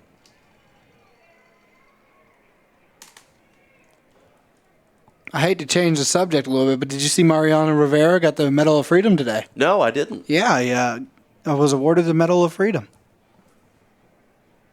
Here is the 3-1. This one's popped up and out of play. So Joe Van Meter battles back. And it was 3-0. Now it's 3-2. He's looking for his 10th win of the year. He's never won double-digit games. His highest in a season had been 5 coming into 2019. And he's already shattered that, but would love to get to double digits. Here's the 3-2. Swung on and fouled back, and the count holds. Line score in the 4th inning. 1 run, 3 hits, no errors for the Patriots. 0-0-2 for the Rockers. 2 outs. Alfredo Rodriguez, the runner at third. Van Meter 1 strike away from limiting the damage to just 1 run in the 4th. Kicks, deals, curveball. They're going to see if he went. They're going to say he tipped it into the glove of Matt Jones for strike 3. What a big pitch there for Joe Van Meter to get out of the inning with just 1 run surrendered. We go to the bottom half of the 4th inning. The Rockers down by 1. This is High Point Rockers Baseball. This is Daniel Poppy, host of How to Write Good here on Public House Media. I just want to thank you for listening to the following broadcast brought to you by Public House Media. Once you're done with this episode, I hope that you'll come check out my show, How to Write Good, the writing show that is not about writing.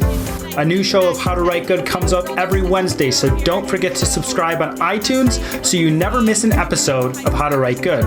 Again, thanks for checking out the following broadcast on Public House Media. 1, 2, 3, 4, 5, 6, 7. Are you guys dizzy yet? Keep spinning. 8, 9, 10. This is Jessica Hammer, co-host of Crowned and Dangerous here on Public House Media. Thanks for listening to the following broadcast on Public House Media. Once you are done with this episode, I hope you'll come check out my show, Crowned and Dangerous, where Maddie and I talk about all things pageant related, especially our experiences in the Miss America organization. A new show comes out bi-weekly, every other Thursday. Don't forget to subscribe on iTunes so you never miss an episode of Crowned and Dangerous. Thanks again for checking out the following broadcast on Public House Media.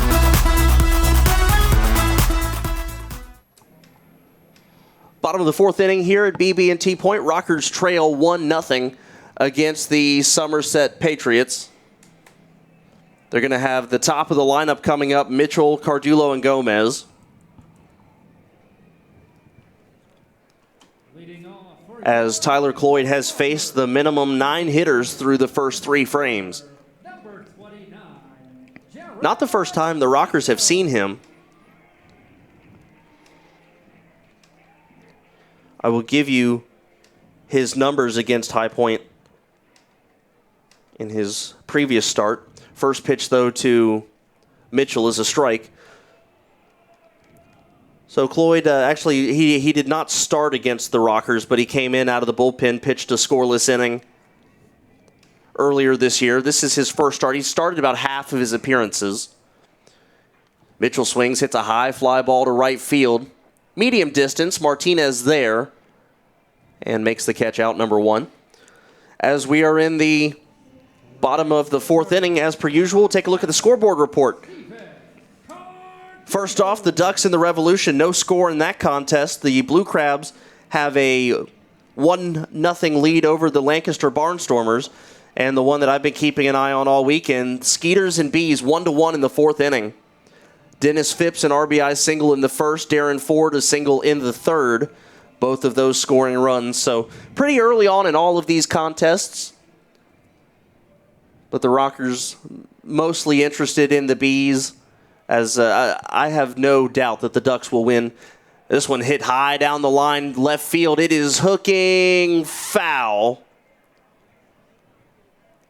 Stephen Cardullo missed a home run by a couple of feet. Definitely a foul ball, but, man, if he could have just straightened that out.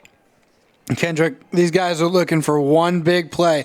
They get that momentum going, they can start putting these runs on the board, but they got to have that one big play. I mean, I haven't seen them do something yet that stands out that really could get the dugout going and get the guys motivated. I think the first thing, it just starts with getting a base runner. You got to have a base runner first, and Tyler Cloyd's retired the first 10 Rockers hitters on just 38 pitches. Definitely a pitcher's duel today, don't you think? Cardullo, a hard ground ball foul, and the count 0-2. It certainly is. Cloyd has 4 strikeouts so far. Van Meter has 6. Both of these teams have a lot to play for right now. Rockers trying to get closer to that clinching that playoff spot. Somerset Patriots, with a loss tonight, would be eliminated. Here's the 0-2. This one swung on, hit on the ground to second. Navarro is there and throws on to first in time, out number 2. And that'll bring up Hector Gomez, who struck out his first at-bat.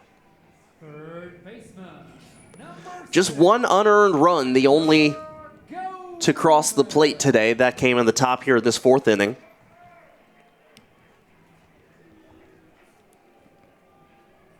As I was saying about the standings, I don't think I finished that. I have no doubt the Bees will win one game in the next week, so I'm not worried about them clinching the division. The Bees or Long Island? Long Island, I'm sorry. As that pitch is a strike at the knees, 0-1. I have no doubt they're going to win a game this week, but so I think I've focused more on the Bees.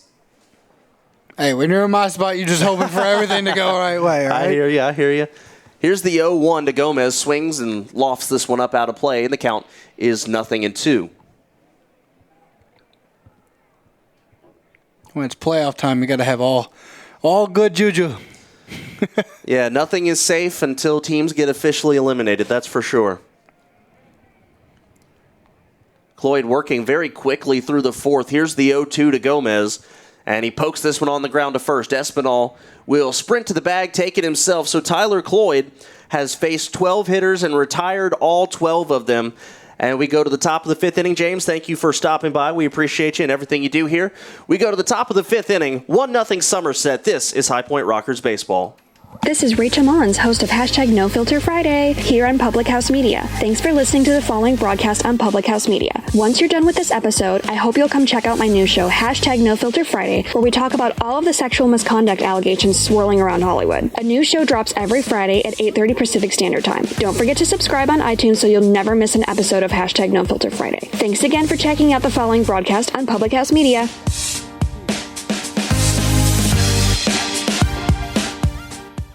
This is Daniel Poppy, host of How to Write Good here on Public House Media. I just want to thank you for listening to the following broadcast brought to you by Public House Media. Once you're done with this episode, I hope that you'll come check out my show, How to Write Good, the writing show that is not about writing. A new show of How to Write Good comes out every Wednesday, so don't forget to subscribe on iTunes so you never miss an episode of How to Write Good. Again, thanks for checking out the following broadcast on Public House Media. How's it going, everybody? Hey guys, This is Keith. and Katie from Coffee with Keith and Katie on Public House Media. Thanks for listening to the following broadcasts on Public House Media. When you're done listening to this show, I hope you'll come check out our show, Coffee with Keith and Katie. A new episode comes out every Sunday morning at 9 o'clock. Thanks for listening to the following broadcast on Public House Media.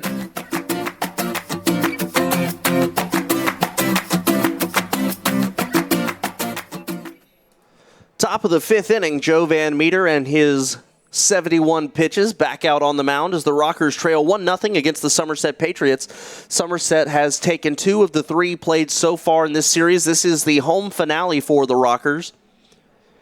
But as James Jackson and I were talking about last half inning, just keeping it close and giving your team a chance in the 9th inning is all the Rockers are asking of their starters. Although if you're Joe Van Meter, you'd love for your offense to come through a little sooner and give him a chance to pick up win number 10 here at home. I would expect that Van Meter will pitch again Friday or Saturday at Long Island. So we'd have a chance to get win number 10 again if he doesn't today. This pitch fouled off, and the count 0-1. It's Ray Navarro, and then Yovan Gonzalez, and then back to the top with Scott Kelly.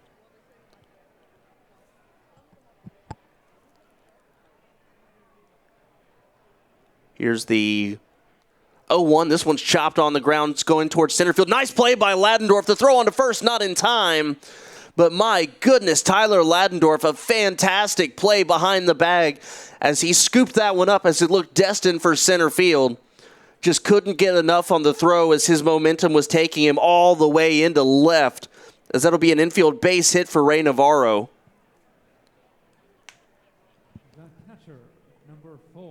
So a runner on first base for the catcher, Yovan Gonzalez. Gonzalez flied out to left field his first at-bat this evening. He's hitting at .260. Gomez playing even with third base. Schaefer holding the runner on, and here's the bunt. It's popped up, but it's going to go back to the screen, and the count 0-1. Middle infield looking for that double play ball.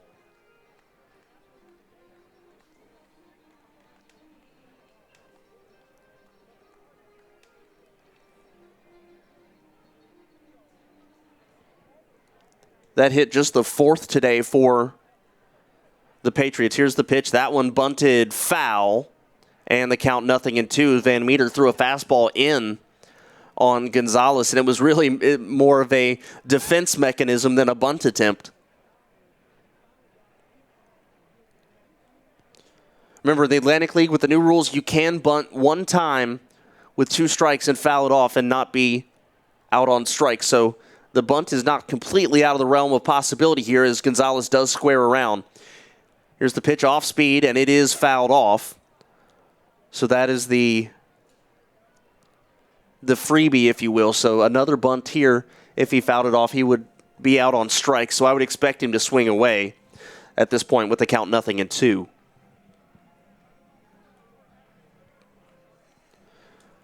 Gomez, though, still playing even at third base just in case. And he does square around a bunt. Here it is, and it's bunted foul again, strike 3.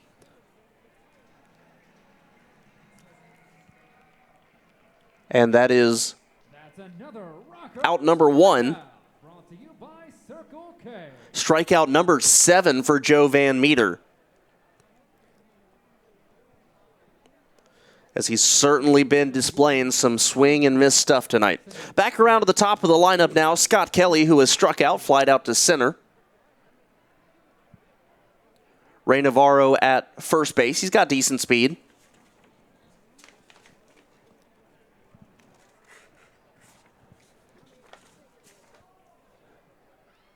And here's the pitch, just missing for a ball. Navarro at first base, a former major leaguer.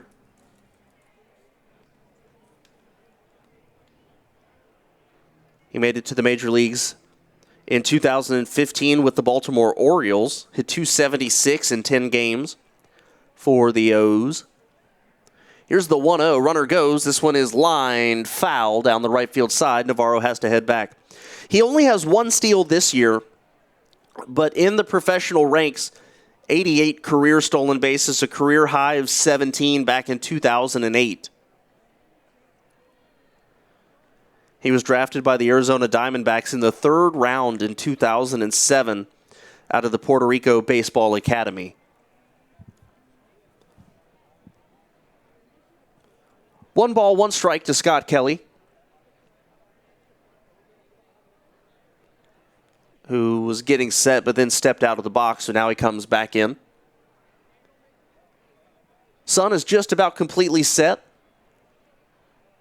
Maybe just a faint bit of light behind the plate. That one a called strike in the count 1-2 as the sun sets back behind home plate, behind the concourse area at BB&T Point.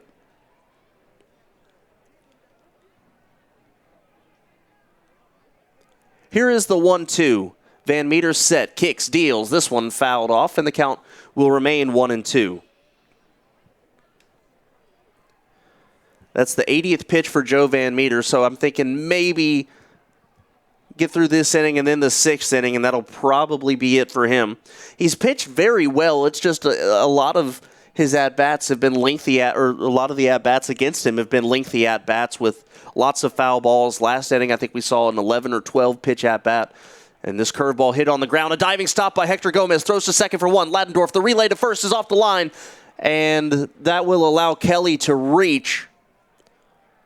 We'll see if that's scored as a throwing error or not by Ladendorf. But a great play by Hector Gomez. If we could see that on replay again. Hector Gomez, a fantastic job the front half of that double play to get the lead runner. So there are 2 away now. And that'll bring up Will Kenger.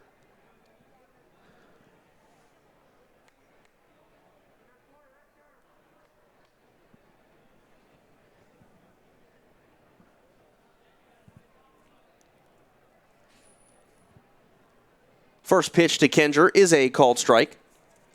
Kenger has singled and stolen a base, also grounded out to short.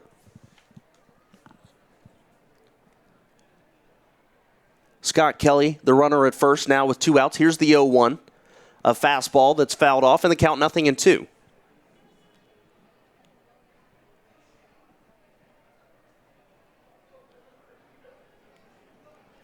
Rockers defense, usually one of their strong suits, has had some questionable moments here tonight.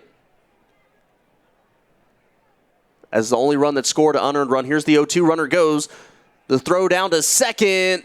Not in time. It was a good throw by Jones, just a little to the wrong side of second, but it was a strong throw. And a stolen base for Scott Kelly. I first thought that pitch was strike 3, but it was a curveball that just missed, so it's 1-2. For Kelly, that is his 13th stolen base of 2019. And here's the 1-2, another curveball that Kenger fouls off, and the count holds 1-2. And although Van Meter has 7 strikeouts tonight, it just seems that some of them just taking him a while to get to, is a couple fouls in this at-bat that have lengthened the at-bat by just a handful of pitches, but a couple of at-bats like that really add up. Here's the 1-2. This one hit on the ground towards first, but it apparently hit off of Kenger's ankle first. Shows you how hard he hit it, the fact that it got to Richie Schaefer, the first baseman. He was about to make a play on it.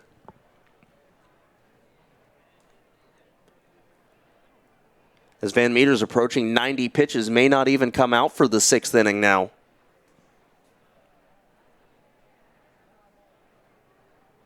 Handful of times he's gone north of 100 this year. I think his high has been in the neighborhood of 111, 112. Here's the 1-2. And that is just low, ball 3. So the Rockers, or ball 2, I should say, a couple of the Rockers thought that was strike 3. And the count is even at 2.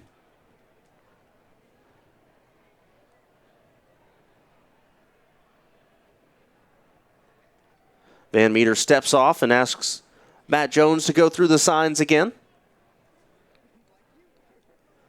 And now comes set. Here's the 2-2 to Kinger. Kicks and deals. Fastball fouled off. And again, another long at-bat. 8th pitch of the at-bat coming. 2 balls, 2 strikes to Will Kinger. The runner at second base is Scott Kelly. Hector Gomez, the third baseman, drops to a knee to tie his shoelace, but he's good to go. Rockers have 4, 5, and 6 coming up in the bottom of the 5th inning. Here's the 2-2 curveball. This one's chopped weakly on the ground, back to Van Meter. Tosses it underhanded to first, and Schaefer makes the catch for the final out of the inning. So Joe Van Meter, another long inning, but he puts up a 0. And we go to the bottom half of the 5th. Somerset leads the Rockers by a score of 1-0. This is High Point Rockers Baseball. This is Dr. Mariah White, host of Your Life Matters, here on Public House Media. Thanks for listening to the following broadcast on Public House Media. Once you are done with this episode, I hope you'll come check out my show, Your Life Matters, where we talk about dreaming big and dreaming bold to reach your wildest dreams in both your health and your happiness. A new show comes out every single Tuesday. Don't forget to subscribe on iTunes so you'll never miss an episode of Your Life Matters. Thanks again for checking out the following broadcast on Public House Media. This is Bryce Burge, host of Your Soccer Passport here on Public House Media. After this episode, come join us on a trip around the soccer world as we discuss club and country every Tuesday. Stamp your soccer passport by subscribing on Spotify, iTunes, or wherever you get your Public House Media podcasts. And thanks again for checking out the following broadcast on Public House Media.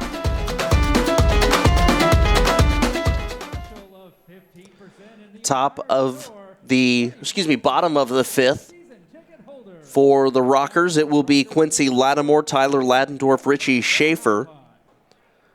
Their first time through the lineup was fly out, strikeout. Rockers trail 1-0, final home game of the 2019 regular season. Rockers most likely will clinch a playoff spot within the next 3 or 4 days. The magic number right now is 3. We're keeping an eye on the Bees and the Skeeters.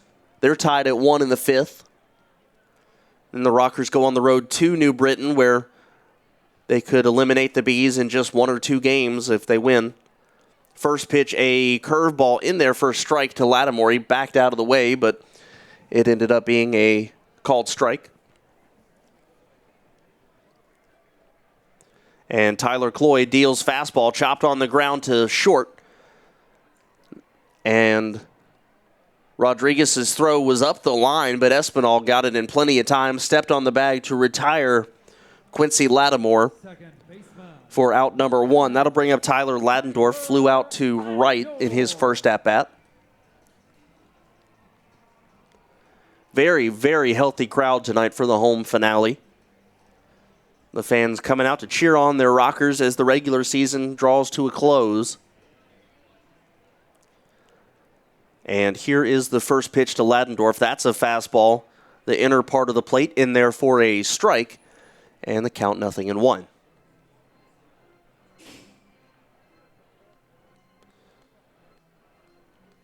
Tyler Cloyd working quickly, kicks and deals the 0-1, swung on, and that's hit foul. And the count 0-2. Well, for a guy like me who joined the team just midway through the season, it was a fantastic half season for me, but you can only imagine all the great memories that were made pre-All-Star break as well.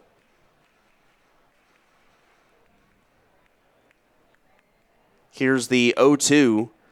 Ladendorf swings and misses strike 3 for out number 2. And for Tyler Cloyd, strikeout number 5, and that'll bring up Richie Schaefer. In fact, the Rockers posted on social media today, said thank you fans, as it's fan appreciation weekend, and just reading through some of the comments of the people on social media and just talking about how much the fans and the city of High Point has embraced this new team in its inaugural season. Just very, very cool to see. Richie Schaefer pops this one a mile high in the infield. Gonzalez, the catcher, going for it. Espinal, drifting in foul territory, will make the catch for the final out of the inning. So Tyler Cloyd has been perfect through 5, and we go to the top half of inning number 6. The Somerset Patriots with a 1-0 lead. This is High Point Rockers baseball. This is Liz Colburn, host of the Morning Uplift here on Public House Media. Thanks for listening to the following broadcast on Public House Media. Once you are done with this episode, I hope you'll come back and check out my show, The Morning Uplift, where we talk about finding your beauty in the journey. A new show comes out twice a month on the 1st and 3rd Mondays. Don't forget to subscribe on iTunes so you never miss an episode of The Morning Uplift. Thank you again for checking out the following broadcast on Public House Media.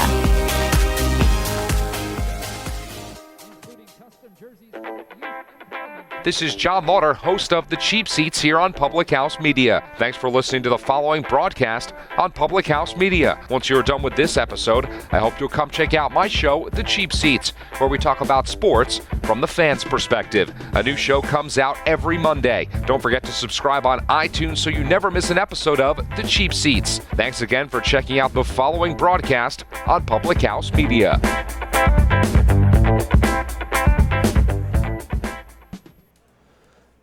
Top of inning number 6, 1-0 in favor of the Somerset Patriots. Joe Van Meter back out on the mound at 90 pitches. He'll face 3-4-5, Olmo Rosario, Jimmy Paredes, Alfredo Rodriguez. And since it's the top of the 6th inning, it's time for your big league scoreboard report, taking a look at games across the major leagues today. Only one game has gone final. The Tigers beat the Orioles 5-2. Jordy Mercer, a 2-run home run in that game. And Trey Mancini, in a losing effort for the Orioles, home run number 33 on the year. Bottom of the 1st, White Sox and Twins, 1-0 in favor of Chicago. The White Sox score on a double play in the 1st inning. Nationals, Cardinals, no score. Steven Strasburg versus Hudson of the St. Louis Cardinals. Reds and Cubs about to get underway. Cole Hamels and Kevin Gossman, the starting pitchers in that one. Then about 45 minutes from now, Mets and Rockies, Steven Matz, Anthony Senzatella going at it at 8:40 in Colorado from Coors Field. Here's Van Meter's first pitch to Olmo Rosario, a strike at the knees, 0-1. At 9:40 this evening, Marlins and Diamondbacks from Chase Field in Phoenix, Arizona. And then the nightcap, Royals and A's, Sparkman and Roark going at it at 10:10 this evening. So just a handful of teams in action today as that pitch is foul-tipped back into Jones's glove, 0-2. That is your big league scoreboard report on this Monday evening. Van Meter comes set, ready to deliver the 0-2 pitch to Rosario. Fastball lined into right field. That's going to drop down for a base hit in front of Steven Cardullo, a leadoff single in the 6th. Base hit number 5 for the Somerset Patriots. Yeah, although Van Meter has a bunch of strikeouts tonight, it just kind of seems that doesn't have that put-away pitch all the time tonight. Action up in the Rockers bullpen. Jimmy Paredes steps in. He's 0-2 with a pair of strikeouts and twice has lost his bat. He swings and pops this one way up out of play down the third base side, and the count is 0-1. Rosario, the runner at first. Just 2 stolen bases this year, including the one earlier. He scored the unearned run on the throwing error. Here's the pitch. Just away, and the count 1-1.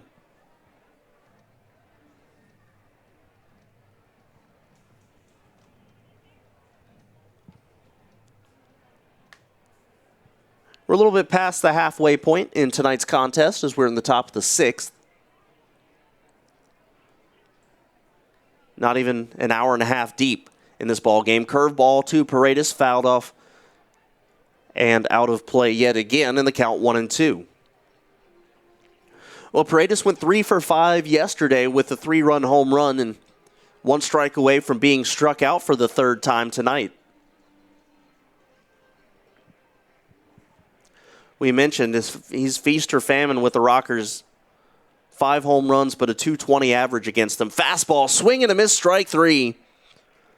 He feasted yesterday, and he's in the famine today, as that's out number 1. Brings up Alfredo Rodriguez, who is 1 for 1, also has walked.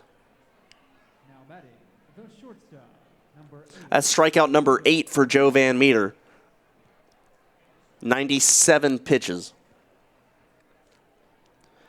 I would think if another base runner got on, that might be the end of his evening. First pitch, a strike to Alfredo Rodriguez. There's somebody up in the Rockers bullpen. Can't see who it is. We'll try to get clarification for you on that.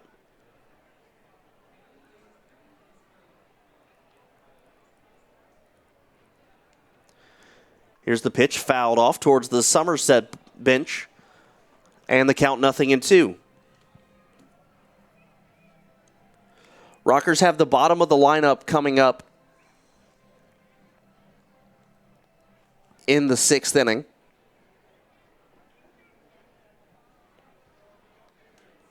This one hit on the ground. Ladendorf bobbles it, throws to second for 1. The relay on to first. In time, a double play. Ladendorf knocked it down, but was able to recover for the 4-6-3 double play. The Rockers turn it. And Joe Van Meter happy about that one. He got to finish 6th. What a great play. We go to the bottom of the 6th inning. Rockers down 1-0. This is High Point Rockers baseball. Written here on Public House Media. Thank you so much for listening to the following broadcast on Public House Media. Once you are done with this episode, I hope you'll come check out my show, Rewritten, where we will talk about you having limitless potential and can rewrite your story at any time. No matter your background, your past, or current situation, you can have the type of life you crave. A new show comes out every single Monday. Don't forget to subscribe on iTunes so you never miss an episode of Rewritten. Thanks again for checking out the following broadcast on Public House Media. What's up, everybody? This is Christian Heimel, host of Press Row here on Public House Media. Thanks for listening to the following broadcast on Public House Media. Once you're done with this episode, I hope you'll come check out my show, Press Row, where we talk about the biggest issues in sports with the analysts, experts, and reporters who cover them. No nonsense, hard-hitting interviews on the sports topics you're talking about. A new show comes out every single Thursday. And don't forget to subscribe on iTunes so you never miss an episode of Press Row. Thanks again for checking out the following broadcast on Public House Media. Bottom of the 6th, it'll be the bottom of the lineup for the High Point Rockers coming up after they turned a really nice double play. Good recovery by Tyler Ladendorf to start that 4-6-3 double play in the top half of this inning.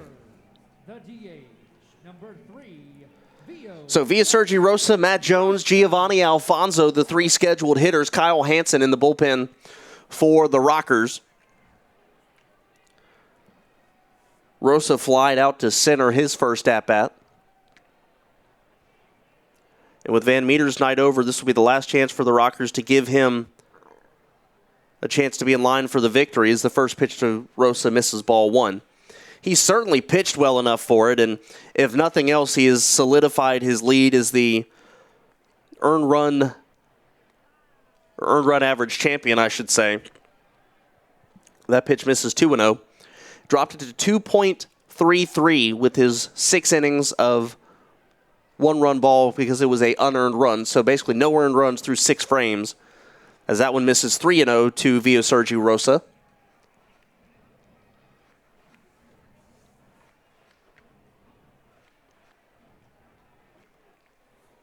And Cloyd kicks and deals. He's only at 52 pitches.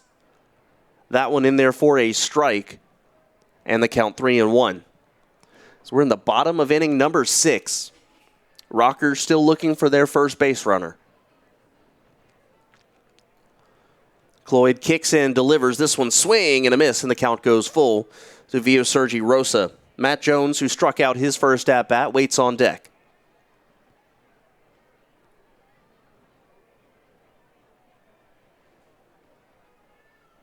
And here's the 3-2. Rosa pops this one up in foul territory, but I think Kendra will have a chance to make the play.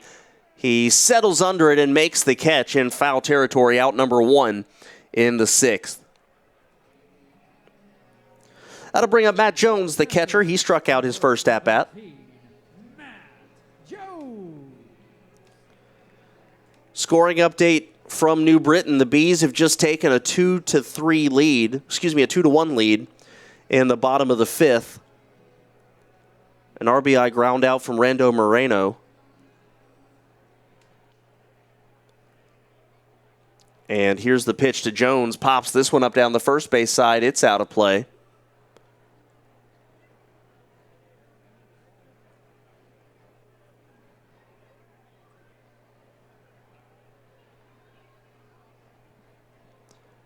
And here is the 0-1. Jones swings, hits this one high into right field. Settling under it is Martinez. He'll make the catch on a jog. And that is out number 2. As Giovanni Alfonso comes up. So they said as he comes up, somebody said we got the replay set up from that double play. Let's go ahead and take that replay and look at the double play that the Rockers turned in the top half of this inning.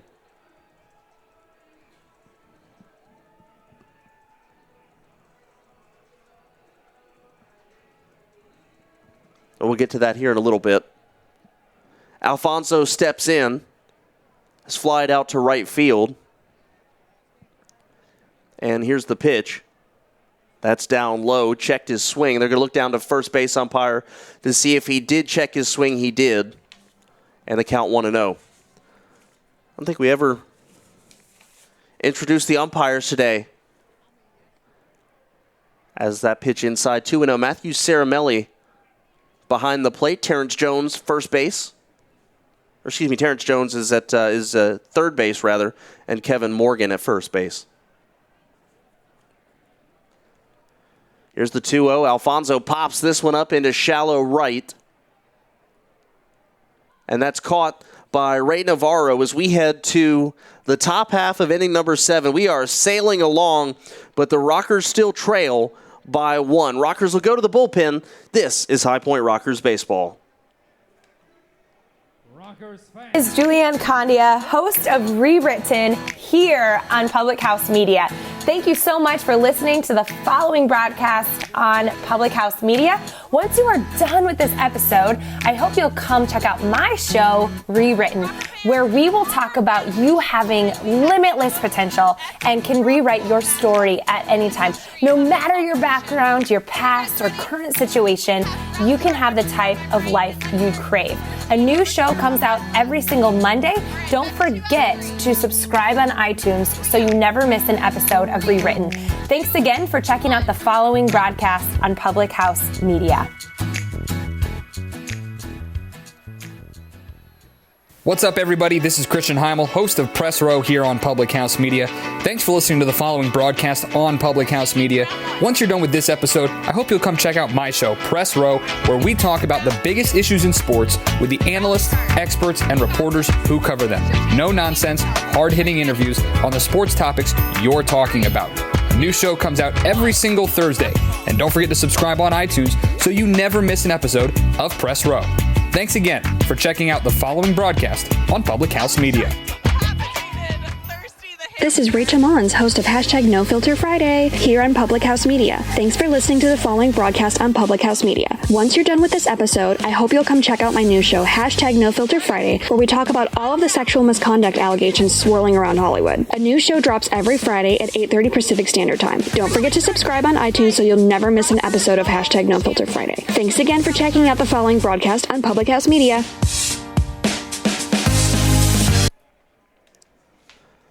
Top of the 7th, Rockers go to the bullpen. It's Kyle Hansen coming in relief of Joe Van Meter. Hansen on the year, 0-1, 2.28 earned run average. This is appearance number 22 for him. In 23 innings, he has struck out 13, allowed 8 walks, and opponents hitting just 175 against him.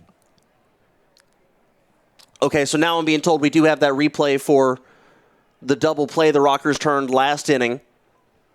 We'll take a look at this one. Hit on the ground towards Ladendorf. You see him knock it down, and the backhand to Giovanni Alfonso in the relay on to first. So good job by Tyler Ladendorf staying with that double play last inning. And the Rockers got 2. But now it's Edwin Espinal swinging and missing, strike 1. First pitch from Hansen. It's Espinal, Martinez, Navarro in the top of the 7th. This one a fastball away in the count 1-1. Final line for Joe Van Meter, another good outing. 6 innings, 5 hits, 1 run. It was unearned. 1 walk and 8 strikeouts, and he has improved his league-leading ERA to 2.33. Here's the pitch hit on the ground to third. Gomez picks it up. And the throw on to first, a low one, but a good scoop by Richie Schaefer for out number 1. Only run of this game scored when Olmo Rosario stole second. Matt Jones's throw kicked off into left field.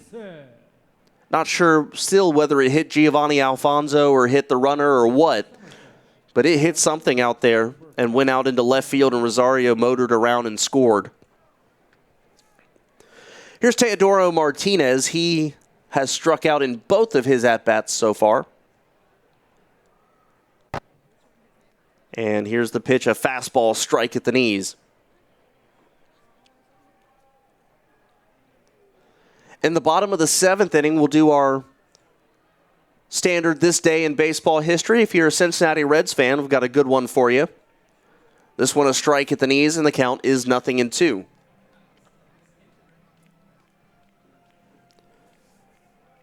Ray Navarro waits on deck. And here's the 0-2 from Hansen. They're going to see if he went around. Sure looked like he did. He did. They check down to first. Strike 3. Down goes Teodoro Martinez for the 3rd time tonight. And that's 2 quick outs for Kyle Hansen in the 7th.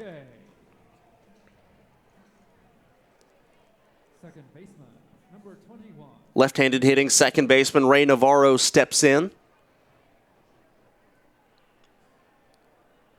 And Hansen kicks and deals the tall righty. Navarro hits this one out in the air to right field. Cardullo is under it, and he will put it away for the final out of the inning. It's a 1-2-3 frame, and it is stretch time at the point. We go to the bottom of the 7th. Rockers trail 1-0. This is High Point Rockers Baseball. Christian Heimel, host of Press Row here on Public House Media. Thanks for listening to the following broadcast on Public House Media. Once you're done with this episode, I hope you'll come check out my show, Press Row, where we talk about the biggest issues in sports with the analysts, experts, and reporters who cover them. No nonsense, hard-hitting interviews on the sports topics you're talking about. A new show comes out every single Thursday. And don't forget to subscribe on iTunes so you never miss an episode of Press Row. Thanks again for checking out the following broadcast on Public House Media. This is Rachel Mullins, host of #NoFilterFriday here on Public House Media. Thanks for listening to the following broadcast on Public House Media. Once you're done with this episode, I hope you'll come check out my new show, #NoFilterFriday, where we talk about all of the sexual misconduct allegations swirling around Hollywood. A new show drops every Friday at 8:30 Pacific Standard Time. Don't forget to subscribe on iTunes so you'll never miss an episode of #NoFilterFriday. Thanks again for checking out the following broadcast on Public House Media.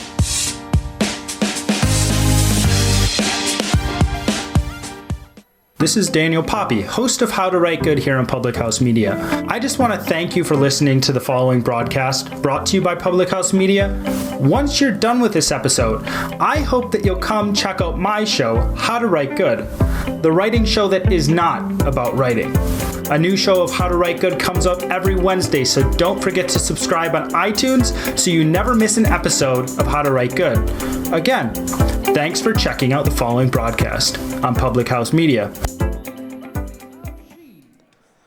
Bottom of the 7th inning, the Rockers back around to the top of the lineup for try number 3 against Tyler Cloyd. It's Mitchell, Cardullo, and Gomez. Tyler Cloyd has retired all 18 Rockers he has faced so far tonight. Leading off for the Rockers. And he's just at 61 pitches, so he's more than good to go right now. Rockers have somebody else up in the bullpen.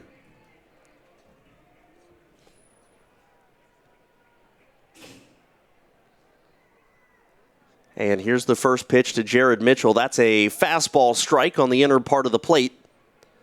And the count is 0-1.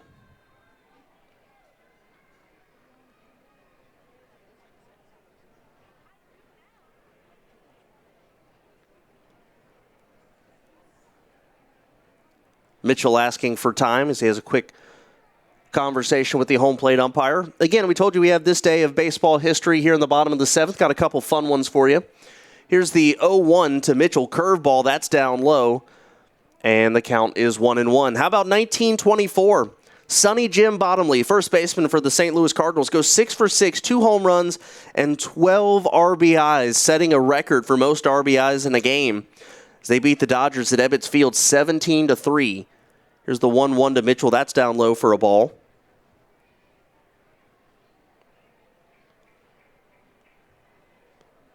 Joe DiMaggio, 1948, his 300th career home run for the New York Yankees against the Tigers. Warren Spahn tossed a no-hitter in 1960, beating the Phillies at County Stadium. He's a 39-year-old for the Braves that year. That one misses 3 balls and a strike. Not only did he throw a no-hitter, but it was his 20th win of the year. Mike Schmidt, 1972, the Phillies slugger hit his first career home run as Mitchell fouls this one off and the count goes full.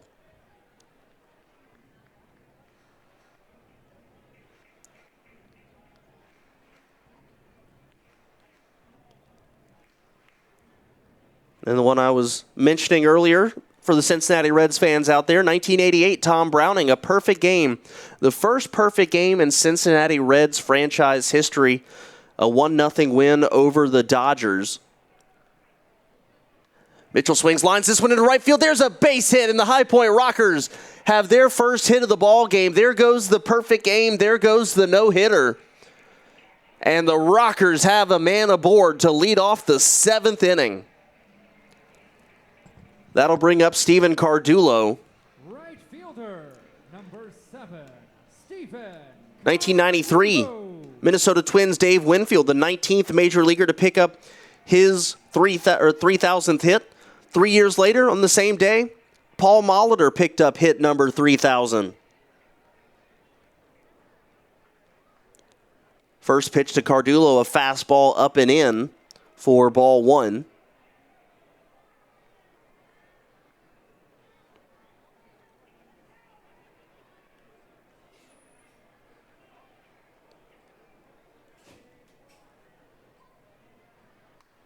And here's the pitch. Cardullo swings, hits this one high down the left field side. It's foul. Cardullo sure thought it was fair.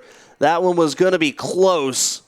That's the second time that Cardullo's just missed a home run tonight. And the count 1-1.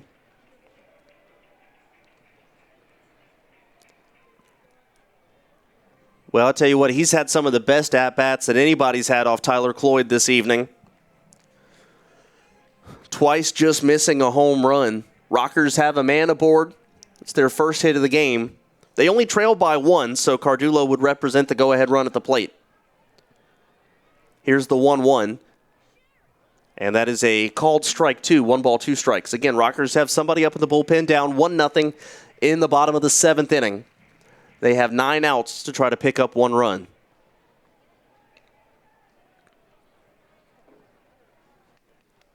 Mitchell takes his lead off of first. Here's the 1-2 to Cardullo. Chops this one on the ground. It's going to get through into right field for a base hit. Jared Mitchell working his way towards third. There will be a throw to third that will come in far too late. Back-to-back singles for the Rockers. The tying run is 90 feet away for Hector Gomez.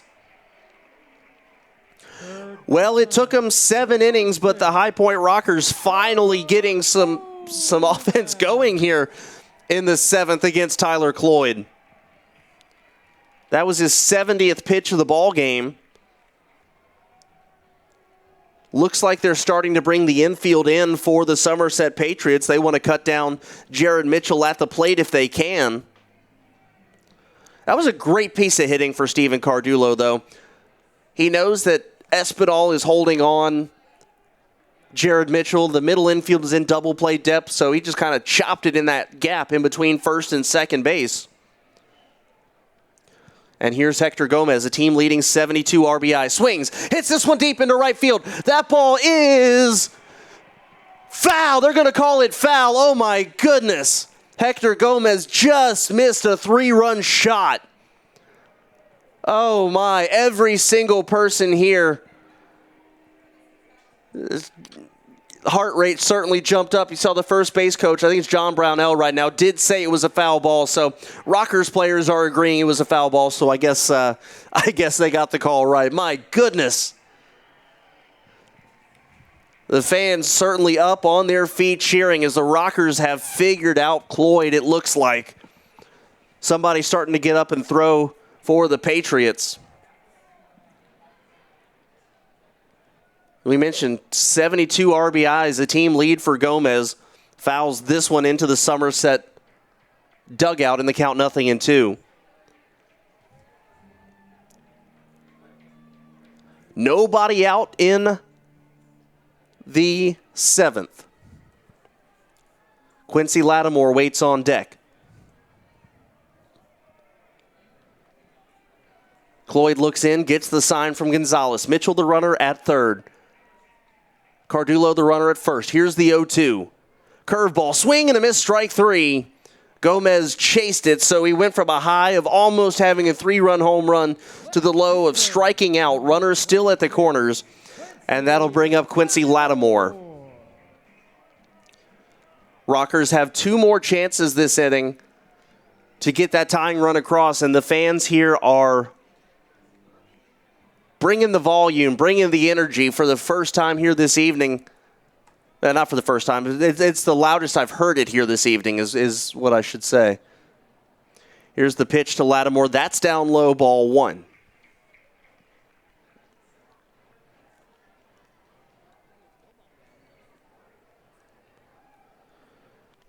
Rockers have just missed 3 home runs off of Cloyd, a left-hander up in the bullpen for Somerset. Cloyd's only given up, I mentioned, the 2 home runs this year, so a hard guy to take deep. This one down low, 2 balls, no strikes to Lattimore. Quincy is flied out to center, grounded out to short.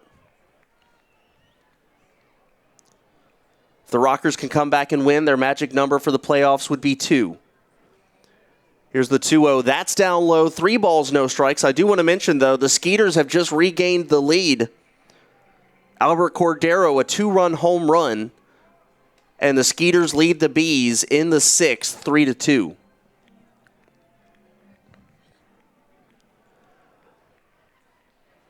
Three balls, no strikes to Lattimore. We'll see if they give him the green light. He does.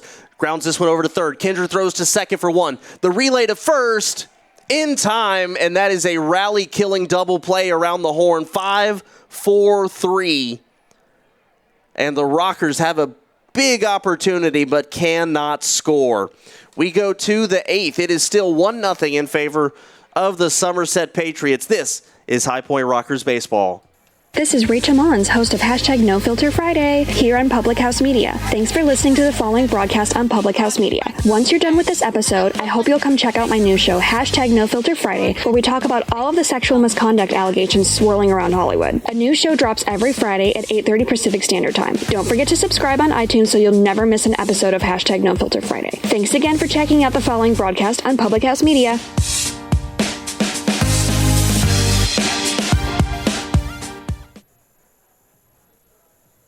This is Julianne Condia, host of Rewritten here on Public House Media. Thank you so much for listening to the following broadcast on Public House Media. Once you are done with this episode, I hope you'll come check out my show, Rewritten, where we will talk about you having limitless potential and can rewrite your story at any time. No matter your background, your past, or current situation, you can have the type of life you crave. A new show comes out every single Monday. Don't forget to subscribe on iTunes so you never miss an episode of Rewritten. Thanks again for checking out the following broadcast on Public House Media.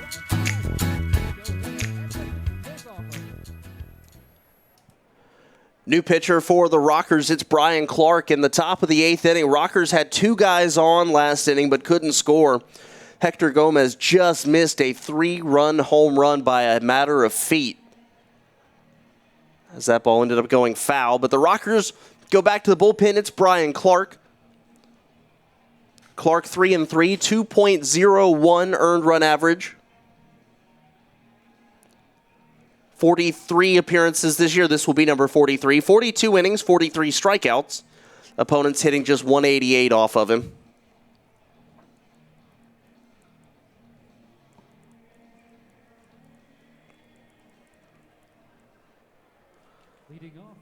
We'll see if Tyler Cloyd will come back out for the Patriots in the bottom of the 8th inning, as the Rockers just started to get to him a little bit. Still 1-0, 1-5-0 the line score for the Patriots, 0-2-2 for the Rockers as they picked up their first 2 base hits last inning. This one a line shot just past Hector Gomez into left field, a leadoff single for Yovan Gonzalez, and the leadoff man aboard for Somerset in the 8th. Back to the top of the order for Somerset, center fielder. The Patriots go back around to the top of the lineup now. Scott Kelly 0 for 3. But he reached on a fielder's choice his last time and ended up stealing a base. Gonzalez takes his lead off of first base. He's not really a threat to run as a catcher, especially with a left-handed pitcher on the mound in Brian Clark. Kelly drops down a really nice-looking bunt over to first. Schaefer didn't get him as he tackled Scott Kelly there at first base almost. It was a slow rolling bunt down the first baseline.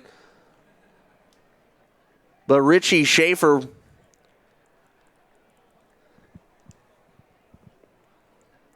on the bunt, if you look at the replay here, he charges in, misses with the swipe tag and chases after him, but Kelly gets up and dives very close, but I think he was just safe.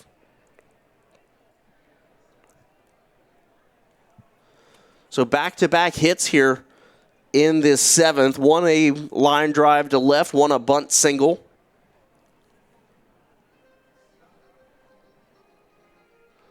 A very eventful play over there at first base. Rockers in a little bit of trouble in the 8th, down 1. So imperative to keep it here.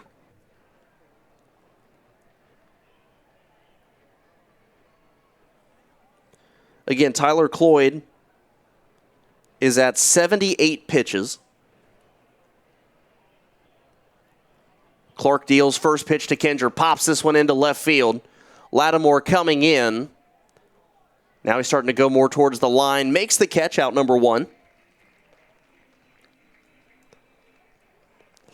That will drop Brian Clark's earned run average to 2. Actually, they're just below 2. As he has certainly been every bit of the all-star that he was tabbed to be this year. He's been fantastic since day 1. Here's Omar Rosario. Rosario today has struck out, has singled twice, and has scored the only run in the game to this point. First pitch to Rosario, fastball, strike at the knees, and the count 0-1.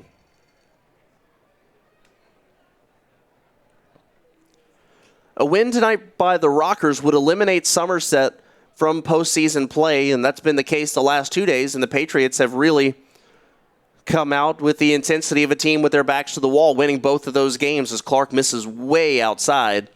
Matt Jones has to get out from his crouch to make the catch, and he does, count 1-1.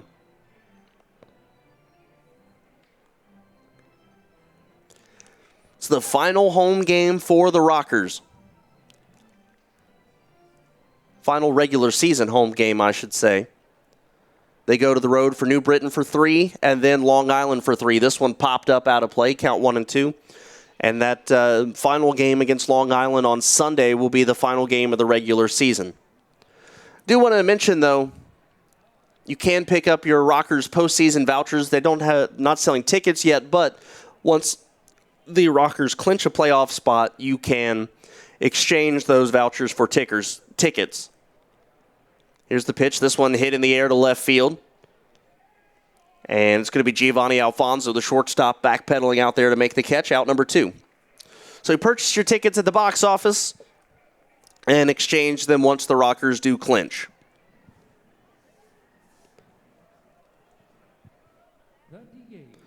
With 2 outs, that'll bring up Jimmy Paredes, who has struck out all 3 times. And he switches over to the right-handed side as he faces a left-handed pitcher for the first time tonight.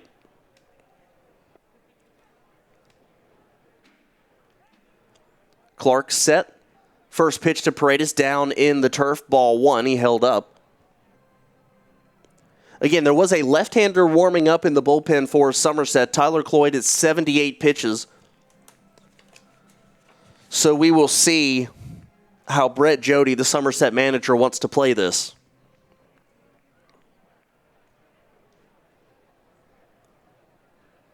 Clark delivers the 1-0 pitch. This one swung on and lined into center field. That'll get down for a base hit. They're waving around Gonzalez. He will score. And the Patriots have now doubled their lead. It is 2-0 on the RBI single by Jimmy Paredes. That'll bring up Alfredo Rodriguez. He's 1 for 2 tonight, a single, a walk, and he's bounced into a double play. Still 2 outs in the 8th inning. But it is now 2-0 Somerset.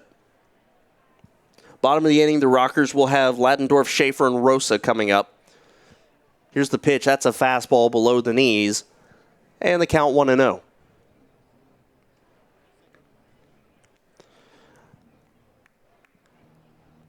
The bottom of the 7th starts to loom large with that insurance run coming across for Somerset. When you talk about the fact the Rockers could have been on the board already. Here's the 1-0 swing and a miss. Chased a fastball up over the shoulders. And the count 1-1.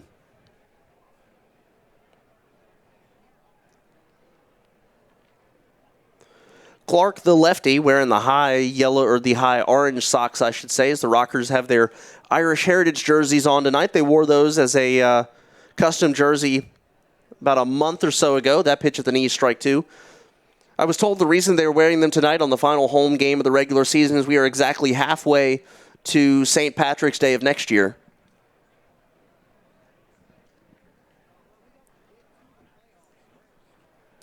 So the count 1-2 to Alfredo Rodriguez. Here's the pitch. Swung on, hits this one off the end of the bat towards second. Ladendorf picks it up, throws on to first in time. Final out of the inning for Somerset, but not before Jimmy Paredes bites the Rockers again. This time an RBI single makes it 2-0 in favor of Somerset. So it looks like, well, we'll see. We'll have to wait and see whether Tyler Cloyd comes back out or not. We'll step aside, and the Rockers come to bat in the bottom of the 8th next. This is High Point Rockers Baseball. This is Kim Meyer, the host of Choose to Rise here on Public House Media. Thanks for listening to the following broadcast on Public House Media. Once you're done with this episode, I hope you'll come check out my show, Choose to Rise, where we talk about living with positive mindsets, how to increase our confidence, building our faith, and living out our life on purpose. A new show comes out via podcast every Monday, Wednesday, Friday. And if you want to catch the episode live instead, stop by Public House Media around 6:45 Central Standard Time, Monday, Wednesday, Friday as well. Don't forget to subscribe on iTunes so you'll never miss an episode of Choose to Rise. Thanks again for checking out the following broadcast on Public House Media.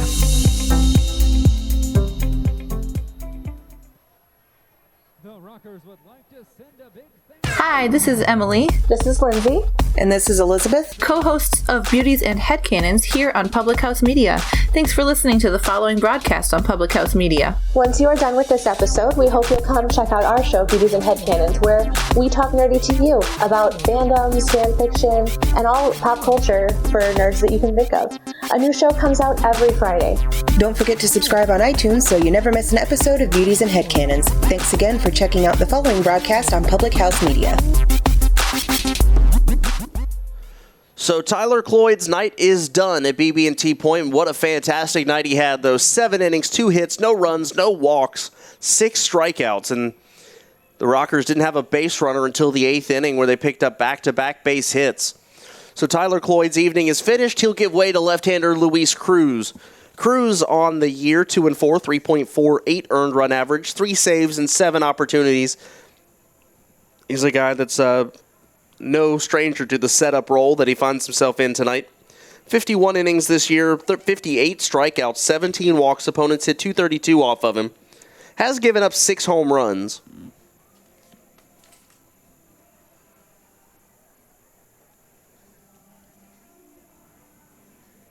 Leading off for your High Point Rockers, second baseman, number 9, Tyler. So here is Tyler Ladendorf to lead off.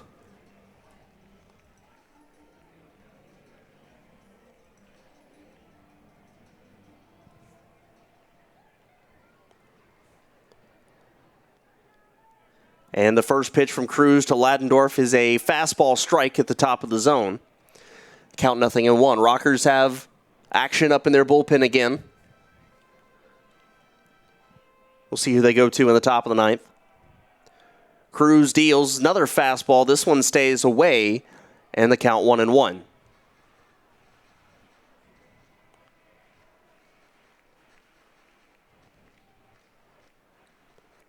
Rockers' magic number tonight is 3. Any combination of 3 wins and 3 losses by the Bees will clinch a spot for the Rockers. That one is strike to Ladendorf in the count 1-2.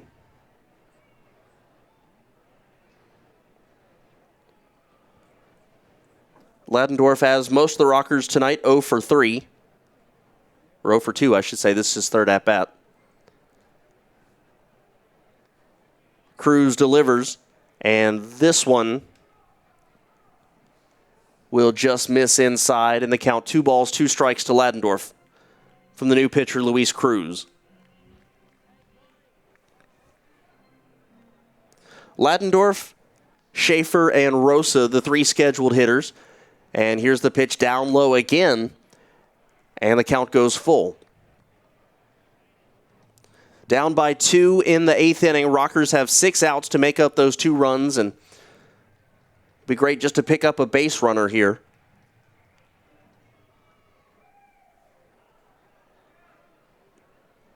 Cruz comes set, ready to deliver the first pitch. Or the 3-2, I should say. Ladendorf off the end of the bat. A slow roller to first. Espinal takes it himself. And that's out number 1. Here comes Richie Schaefer. Struck out his first at-bat. Popped out in foul territory in his second.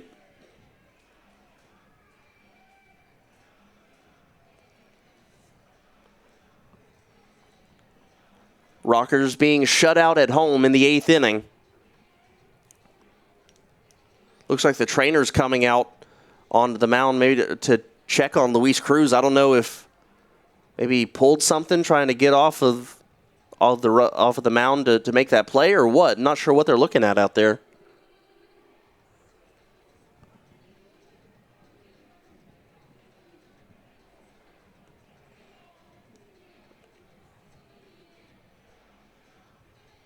But it looks like everything checks out okay. Luis Cruz ready to continue.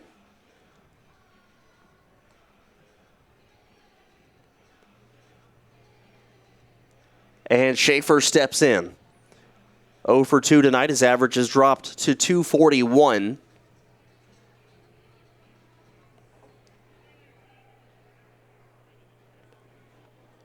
And Cruz comes set. Here's the first pitch. That's a fastball strike at the knee. Schaefer thought about swinging, held up, but it was a called strike, so the count 0-1. Cruz now comes set. Here's the 0-1. Again, a check swing. This time it's ball 1. 1 ball, 1 strike, 1 out in the 8th inning. Rockers down by a score of 2-0. This is a team with 9 walk-off wins in their inaugural year. That one just missing 2-1. How crazy would it be if they picked up number 10 in their final regular season home game? Here's the 2-1 to Schaefer. And again, that one misses. 3 balls and a strike. 2 runs, 8 hits, no errors for the Patriots. 0 runs, 2 hits, 2 errors for the Rockers. And here's the 3-1 from Cruz. And that's high, ball 4. So the Rockers have a man aboard with 1 out. And Vio Sergi Rosa, the hitter. It'll be a lefty-lefty matchup. We'll take a look at the Atlantic League scoreboard report for the final time tonight. York Revolution, a 3-2 lead over the Long Island Ducks. That ball game is in the late stages. They're at the top of the 8th. Debinson Romero, his 13th home run of the year for the Ducks. But they, again, find themselves down. Rosa swings, hits a fly ball to center field. Kelly is there, makes the catch, out number 2. And that will bring up Matt Jones. The Lancaster Barnstormers, Southern Maryland Blue Crabs. The Blue Crabs lead 2-0 in that ball game. They are just now heading to the 8th inning. Tony Thomas hit his 17th home run of the year. Corey Vaughn his 22nd. And Overton was the starting pitcher for the Barnstormers. But Southern Maryland, Dustin Knight, a 1-hitter so far. Through 7 innings, he struck out 13 Barnstormer hitters. And then, of course, the Skeeters and the Bees, they are in the bottom of the 7th inning. 3-2 Sugar Land. After Albert Cordero's 2-run home run in the 6th. Put them ahead. Here's the pitch, and it's fouled off. It's a pinch hitter, Miles Schroeder, hitting for Matt Jones. Schroeder, a .237 hitter this year, 8 home runs and 42 batted in. Off-speed pitch, Schroeder swings, hits this one high in the air to right field. Martinez makes the catch a step in front of the track for the final out of the inning. So the Rockers still shut out through 8. And we go to the 9th. Rockers go to the bullpen. Somerset 2, High Point nothing. This is High Point Rockers Baseball. What's up, everybody? This is Christian Heimel, host of Press Row here on Public House Media. Thanks for listening to the following broadcast on Public House Media. Once you're done with this episode, I hope you'll come check out my show, Press Row, where we talk about the biggest issues in sports with the analysts, experts, and reporters who cover them. No nonsense, hard-hitting interviews on the sports topics you're talking about. A new show comes out every single Thursday. And don't forget to subscribe on iTunes so you never miss an episode of Press Row. Thanks again for checking out the following broadcast on Public House Media. This is Rachel Mullins, host of #NoFilterFriday here on Public House Media. Thanks for listening to the following broadcast on Public House Media. Once you're done with this episode, I hope you'll come check out my new show, #NoFilterFriday, where we talk about all of the sexual misconduct allegations swirling around Hollywood. A new show drops every Friday at 8:30 Pacific Standard Time. Don't forget to subscribe on iTunes so you'll never miss an episode of #NoFilterFriday. Thanks again for checking out the following broadcast on Public House Media.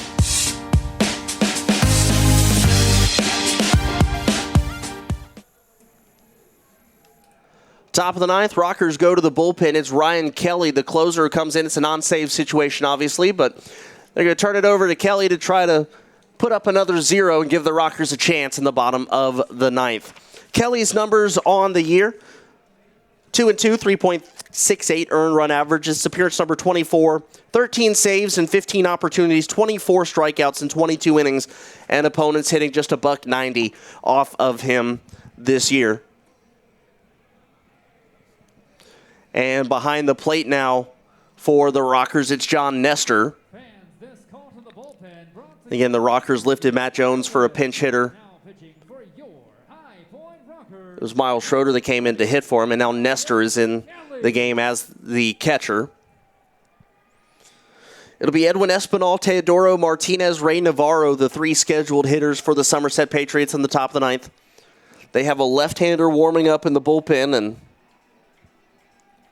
I bet you that's the closer, Mike Antonini. Didn't see him yesterday. They gave Taylor Wright the opportunity to pick up the save yesterday, which he did. So Rockers got to Antonini a little bit on Saturday. Scored 2 runs, needed 3, but they got 2. Maybe they're going to give him another shot here tonight, and the Rockers will have another crack at him. First off, though, Edwin Espinal comes up. He's 0 for 3 tonight.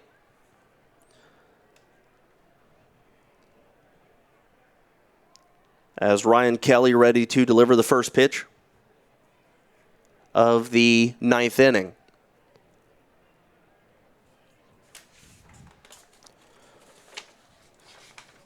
The first pitch to Edwin Espinal is lined into left field. A base hit on the first pitch, a hard hit ball. And the leadoff man is aboard. Rockers 39-30 at home in 2019, but they've got quite a bit of work cut out for them if they are to get win number 40. Teodoro Martinez, who struck out all 3 times he's come up to bat, is the hitter.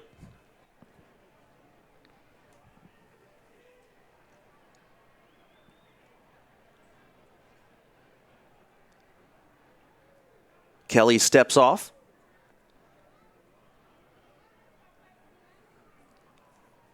Not sure what's going on here. I think maybe there's going to be a pinch runner. There is, as Espinal walking back to the Somerset dugout, and the new runner is number 22, Michael Kraus, coming into pinch run. Pinch running for Somerset, number 22, Michael Kraus.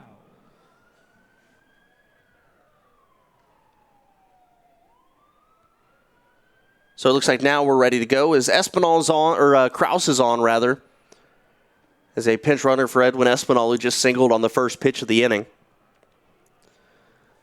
And so here is Teodoro Martinez showing bunt.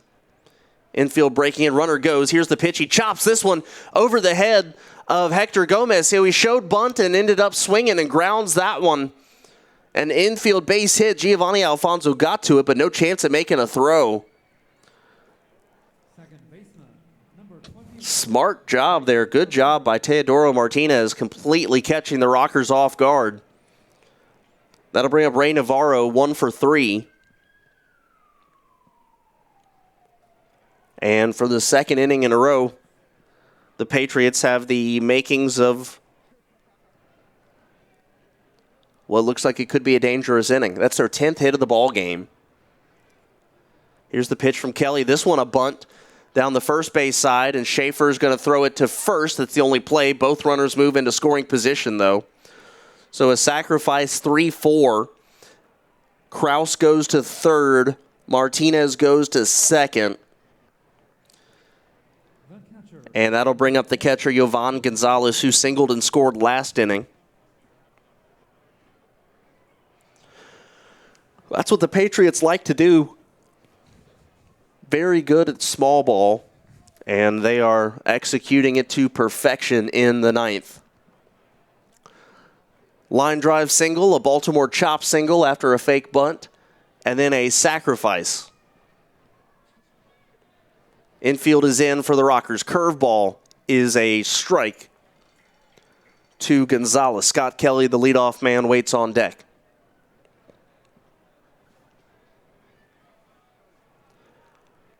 Kraus, the runner at third, and Martinez, the runner at second. Kelly kicks, deals curveball. This one's going to be hit into left or to right field. That'll be deep enough to score the run. It's caught by Cardullo. His throw is going to come into second. So a sacrifice fly for Yovan Gonzalez. And it is now 3-0 in favor of Somerset. Leadoff man Scott Kelly comes up now. He is 1 for 4. Singled his last time up, also was struck out tonight. Teodoro Martinez moved to third on that sacrifice fly, so 2 outs now. But another potential big run standing 90 feet away for Somerset.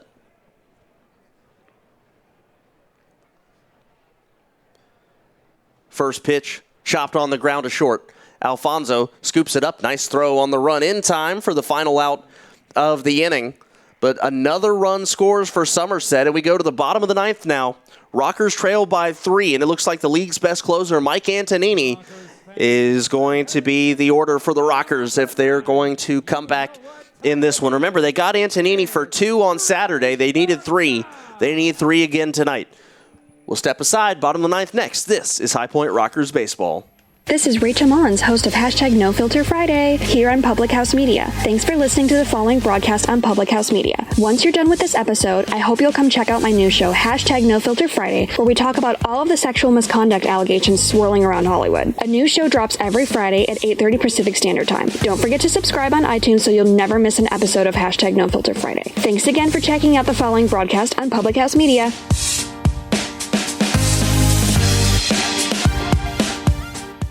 This is Daniel Poppy, host of How to Write Good here on Public House Media. I just want to thank you for listening to the following broadcast brought to you by Public House Media. Once you're done with this episode, I hope that you'll come check out my show, How to Write Good, the writing show that is not about writing. A new show of How to Write Good comes out every Wednesday, so don't forget to subscribe on iTunes so you never miss an episode of How to Write Good. Again, thanks for checking out the following broadcast on Public House Media. As expected, it's Mike Antonini in the bottom of the 9th inning. 2-4 record for the Somerset closer, a 2.45 earned run average, 27 saves in 32 opportunities, 32 strikeouts in 33 innings. And opponents hitting 190 against him.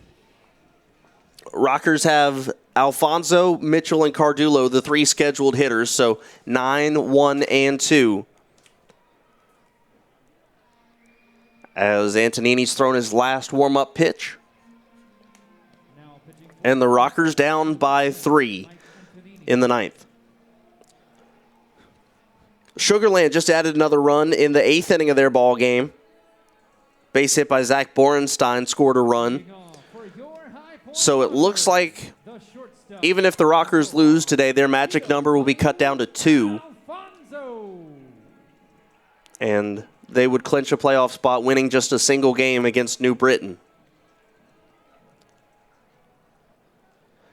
Giovanni Alfonso, 0 for 2 tonight. And the first pitch from Antonini is a strike at the knees. Looked low. Alfonso thought it was low, but it's called strike 1. Mitchell on deck. Got the first hit of the game for the Rockers. The Rockers only have 2, Mitchell and Cardulo. Coincidentally, second and third hitters this inning. Here's the 0-1. Alfonso swing and a miss. And that's strike 2.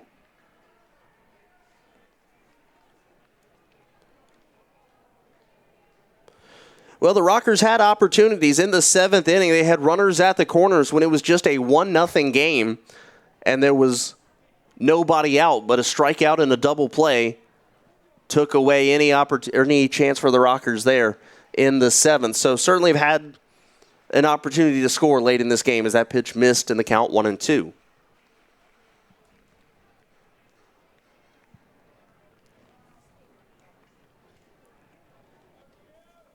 Antonini holds the set. Here's the 1-2. That's inside. And it's 2 balls, 2 strikes now to Alfonso. Well, he's a very scrappy hitter.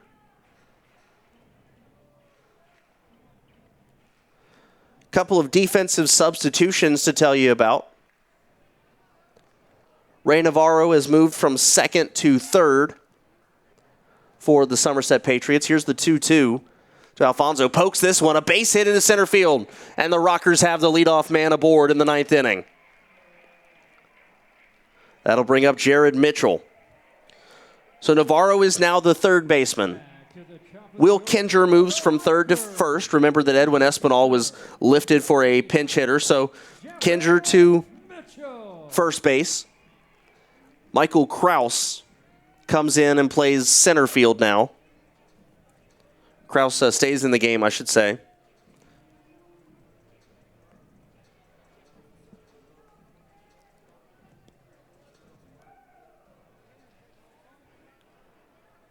And Scott Kelly is in at 2nd. So quite a bit of moving for the Somerset Patriots. Here's the first pitch to Jared Mitchell. That's down low, ball 1. Tying run for the Rockers is on deck in the form of Steven Cardullo. Remember, he's just missed a home run twice today. Just foul down the left field side on 2 different at-bats. Here's the 1-0 to Mitchell. Antonini kicks and deals. There's a fastball that misses. 2 balls, no strikes.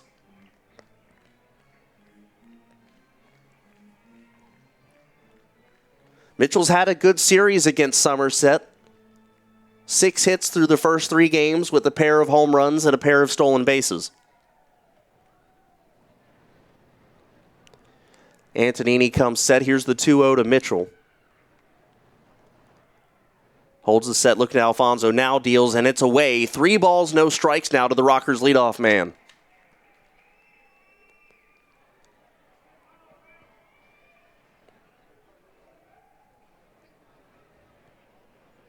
Mitchell steps out, adjusts his batting gloves.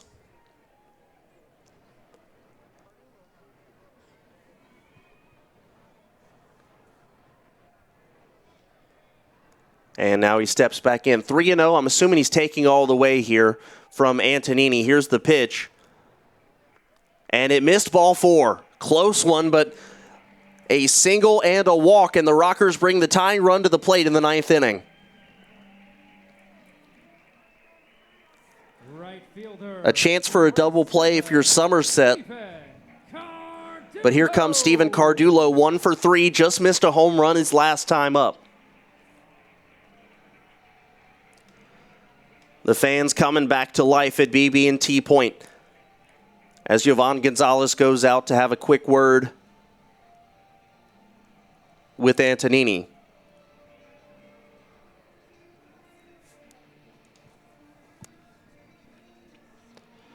So Alfonso the runner at second, Mitchell the runner at first, Cardullo the tying run at the plate.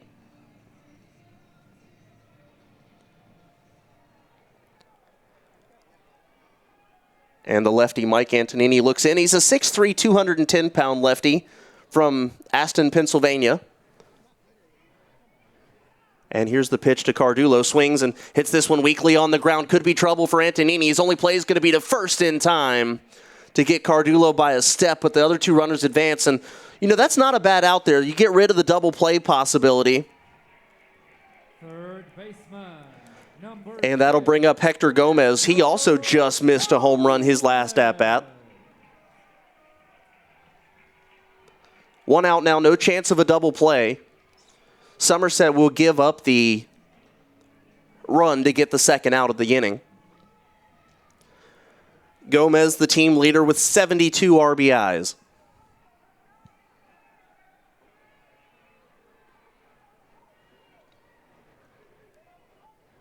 Antonini set.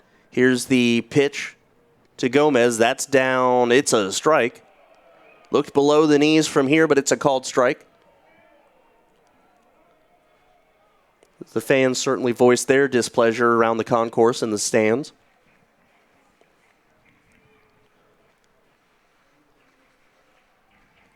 Three 0 Somerset in the bottom of the 9th inning with 1 out. Antonini comes set. Here's the 0-1 to Hector Gomez. He swings and misses. Might have just got a piece of it, actually. Count 0-2, though. Quincy Lattimore waits on deck.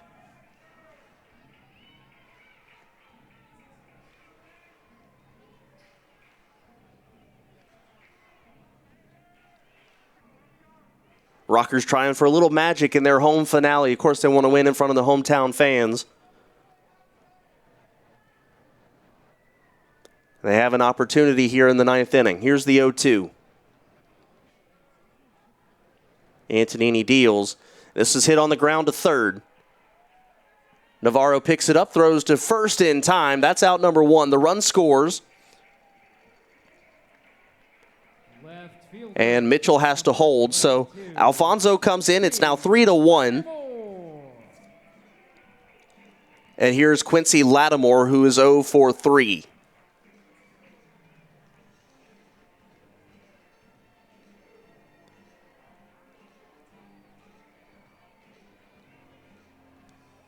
Rockers down to their final out in the 9th inning. Tying run at the plate. They brought the tying run to the plate Saturday and Sunday, could not cash in. Here's the pitch to Lattimore. That's up high. Oh, it's a called strike.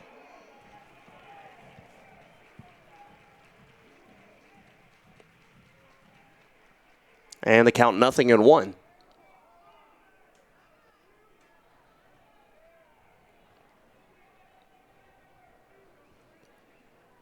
Mitchell, the runner at second. Here's the 0-1 to Lattimore. Off-speed pitch, that's away. 1 ball, 1 strike. Coming up on 9 o'clock, we're about 2.5 hours of game time.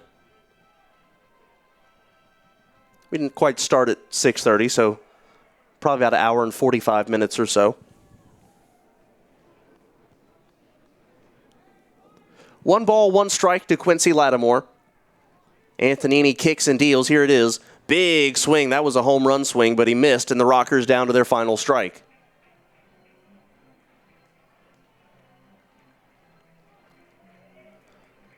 With Jared Mitchell's speed at second, a base hit would score him, I would say, easily.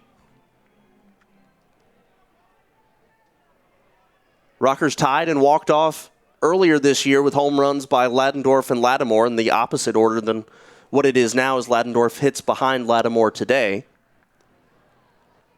Here's the 1-2. Off-speed pitch popped up into shallow center field. Actually, it's going to be in the infield. Settling under it is Scott Kelly, and he makes the catch for the final out of the game. The Somerset Patriots take 3 out of 4 for the Rockers, and it continues to keep Somerset alive in the postseason conversation, and it gives the New Britain Bees a little bit of an opportunity as the Rockers head to New Britain for a 3-game set. That concludes the home schedule for the High Point Rockers in 2019. It was a tough one today. A unearned run scored in the 4th inning on a throwing error by catcher Matt Jones. In the 8th inning, an RBI base hit from Jimmy Paredes makes it 2-0.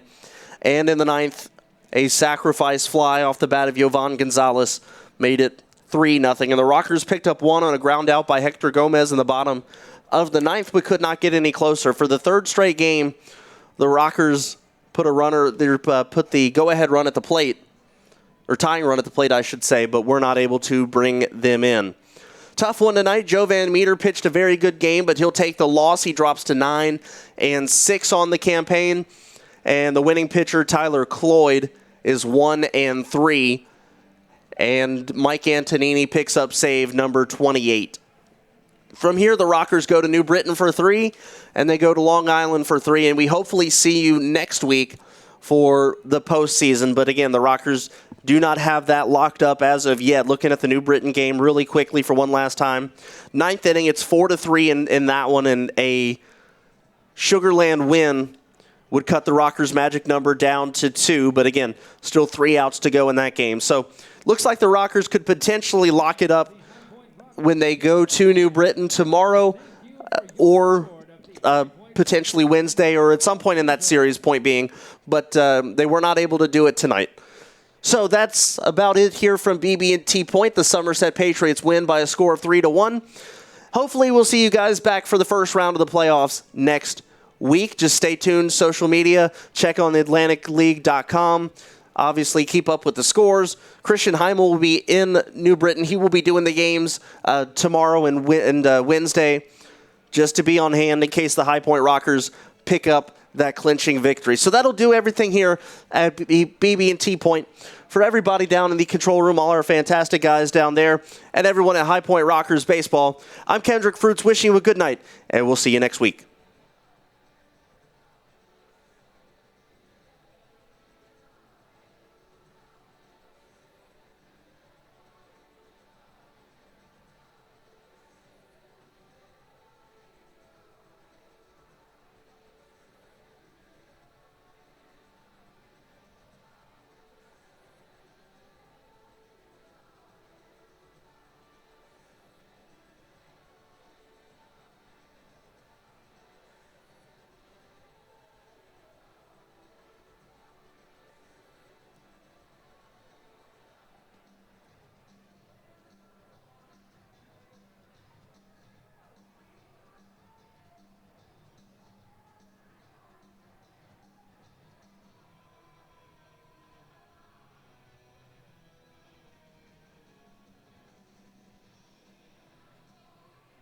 fans, the party doesn't stop after the game ends. Head on over to Sweet Old Bill's, the official post-game hangout of the High Point Rockers, located at 1232 North Main Street in High Point.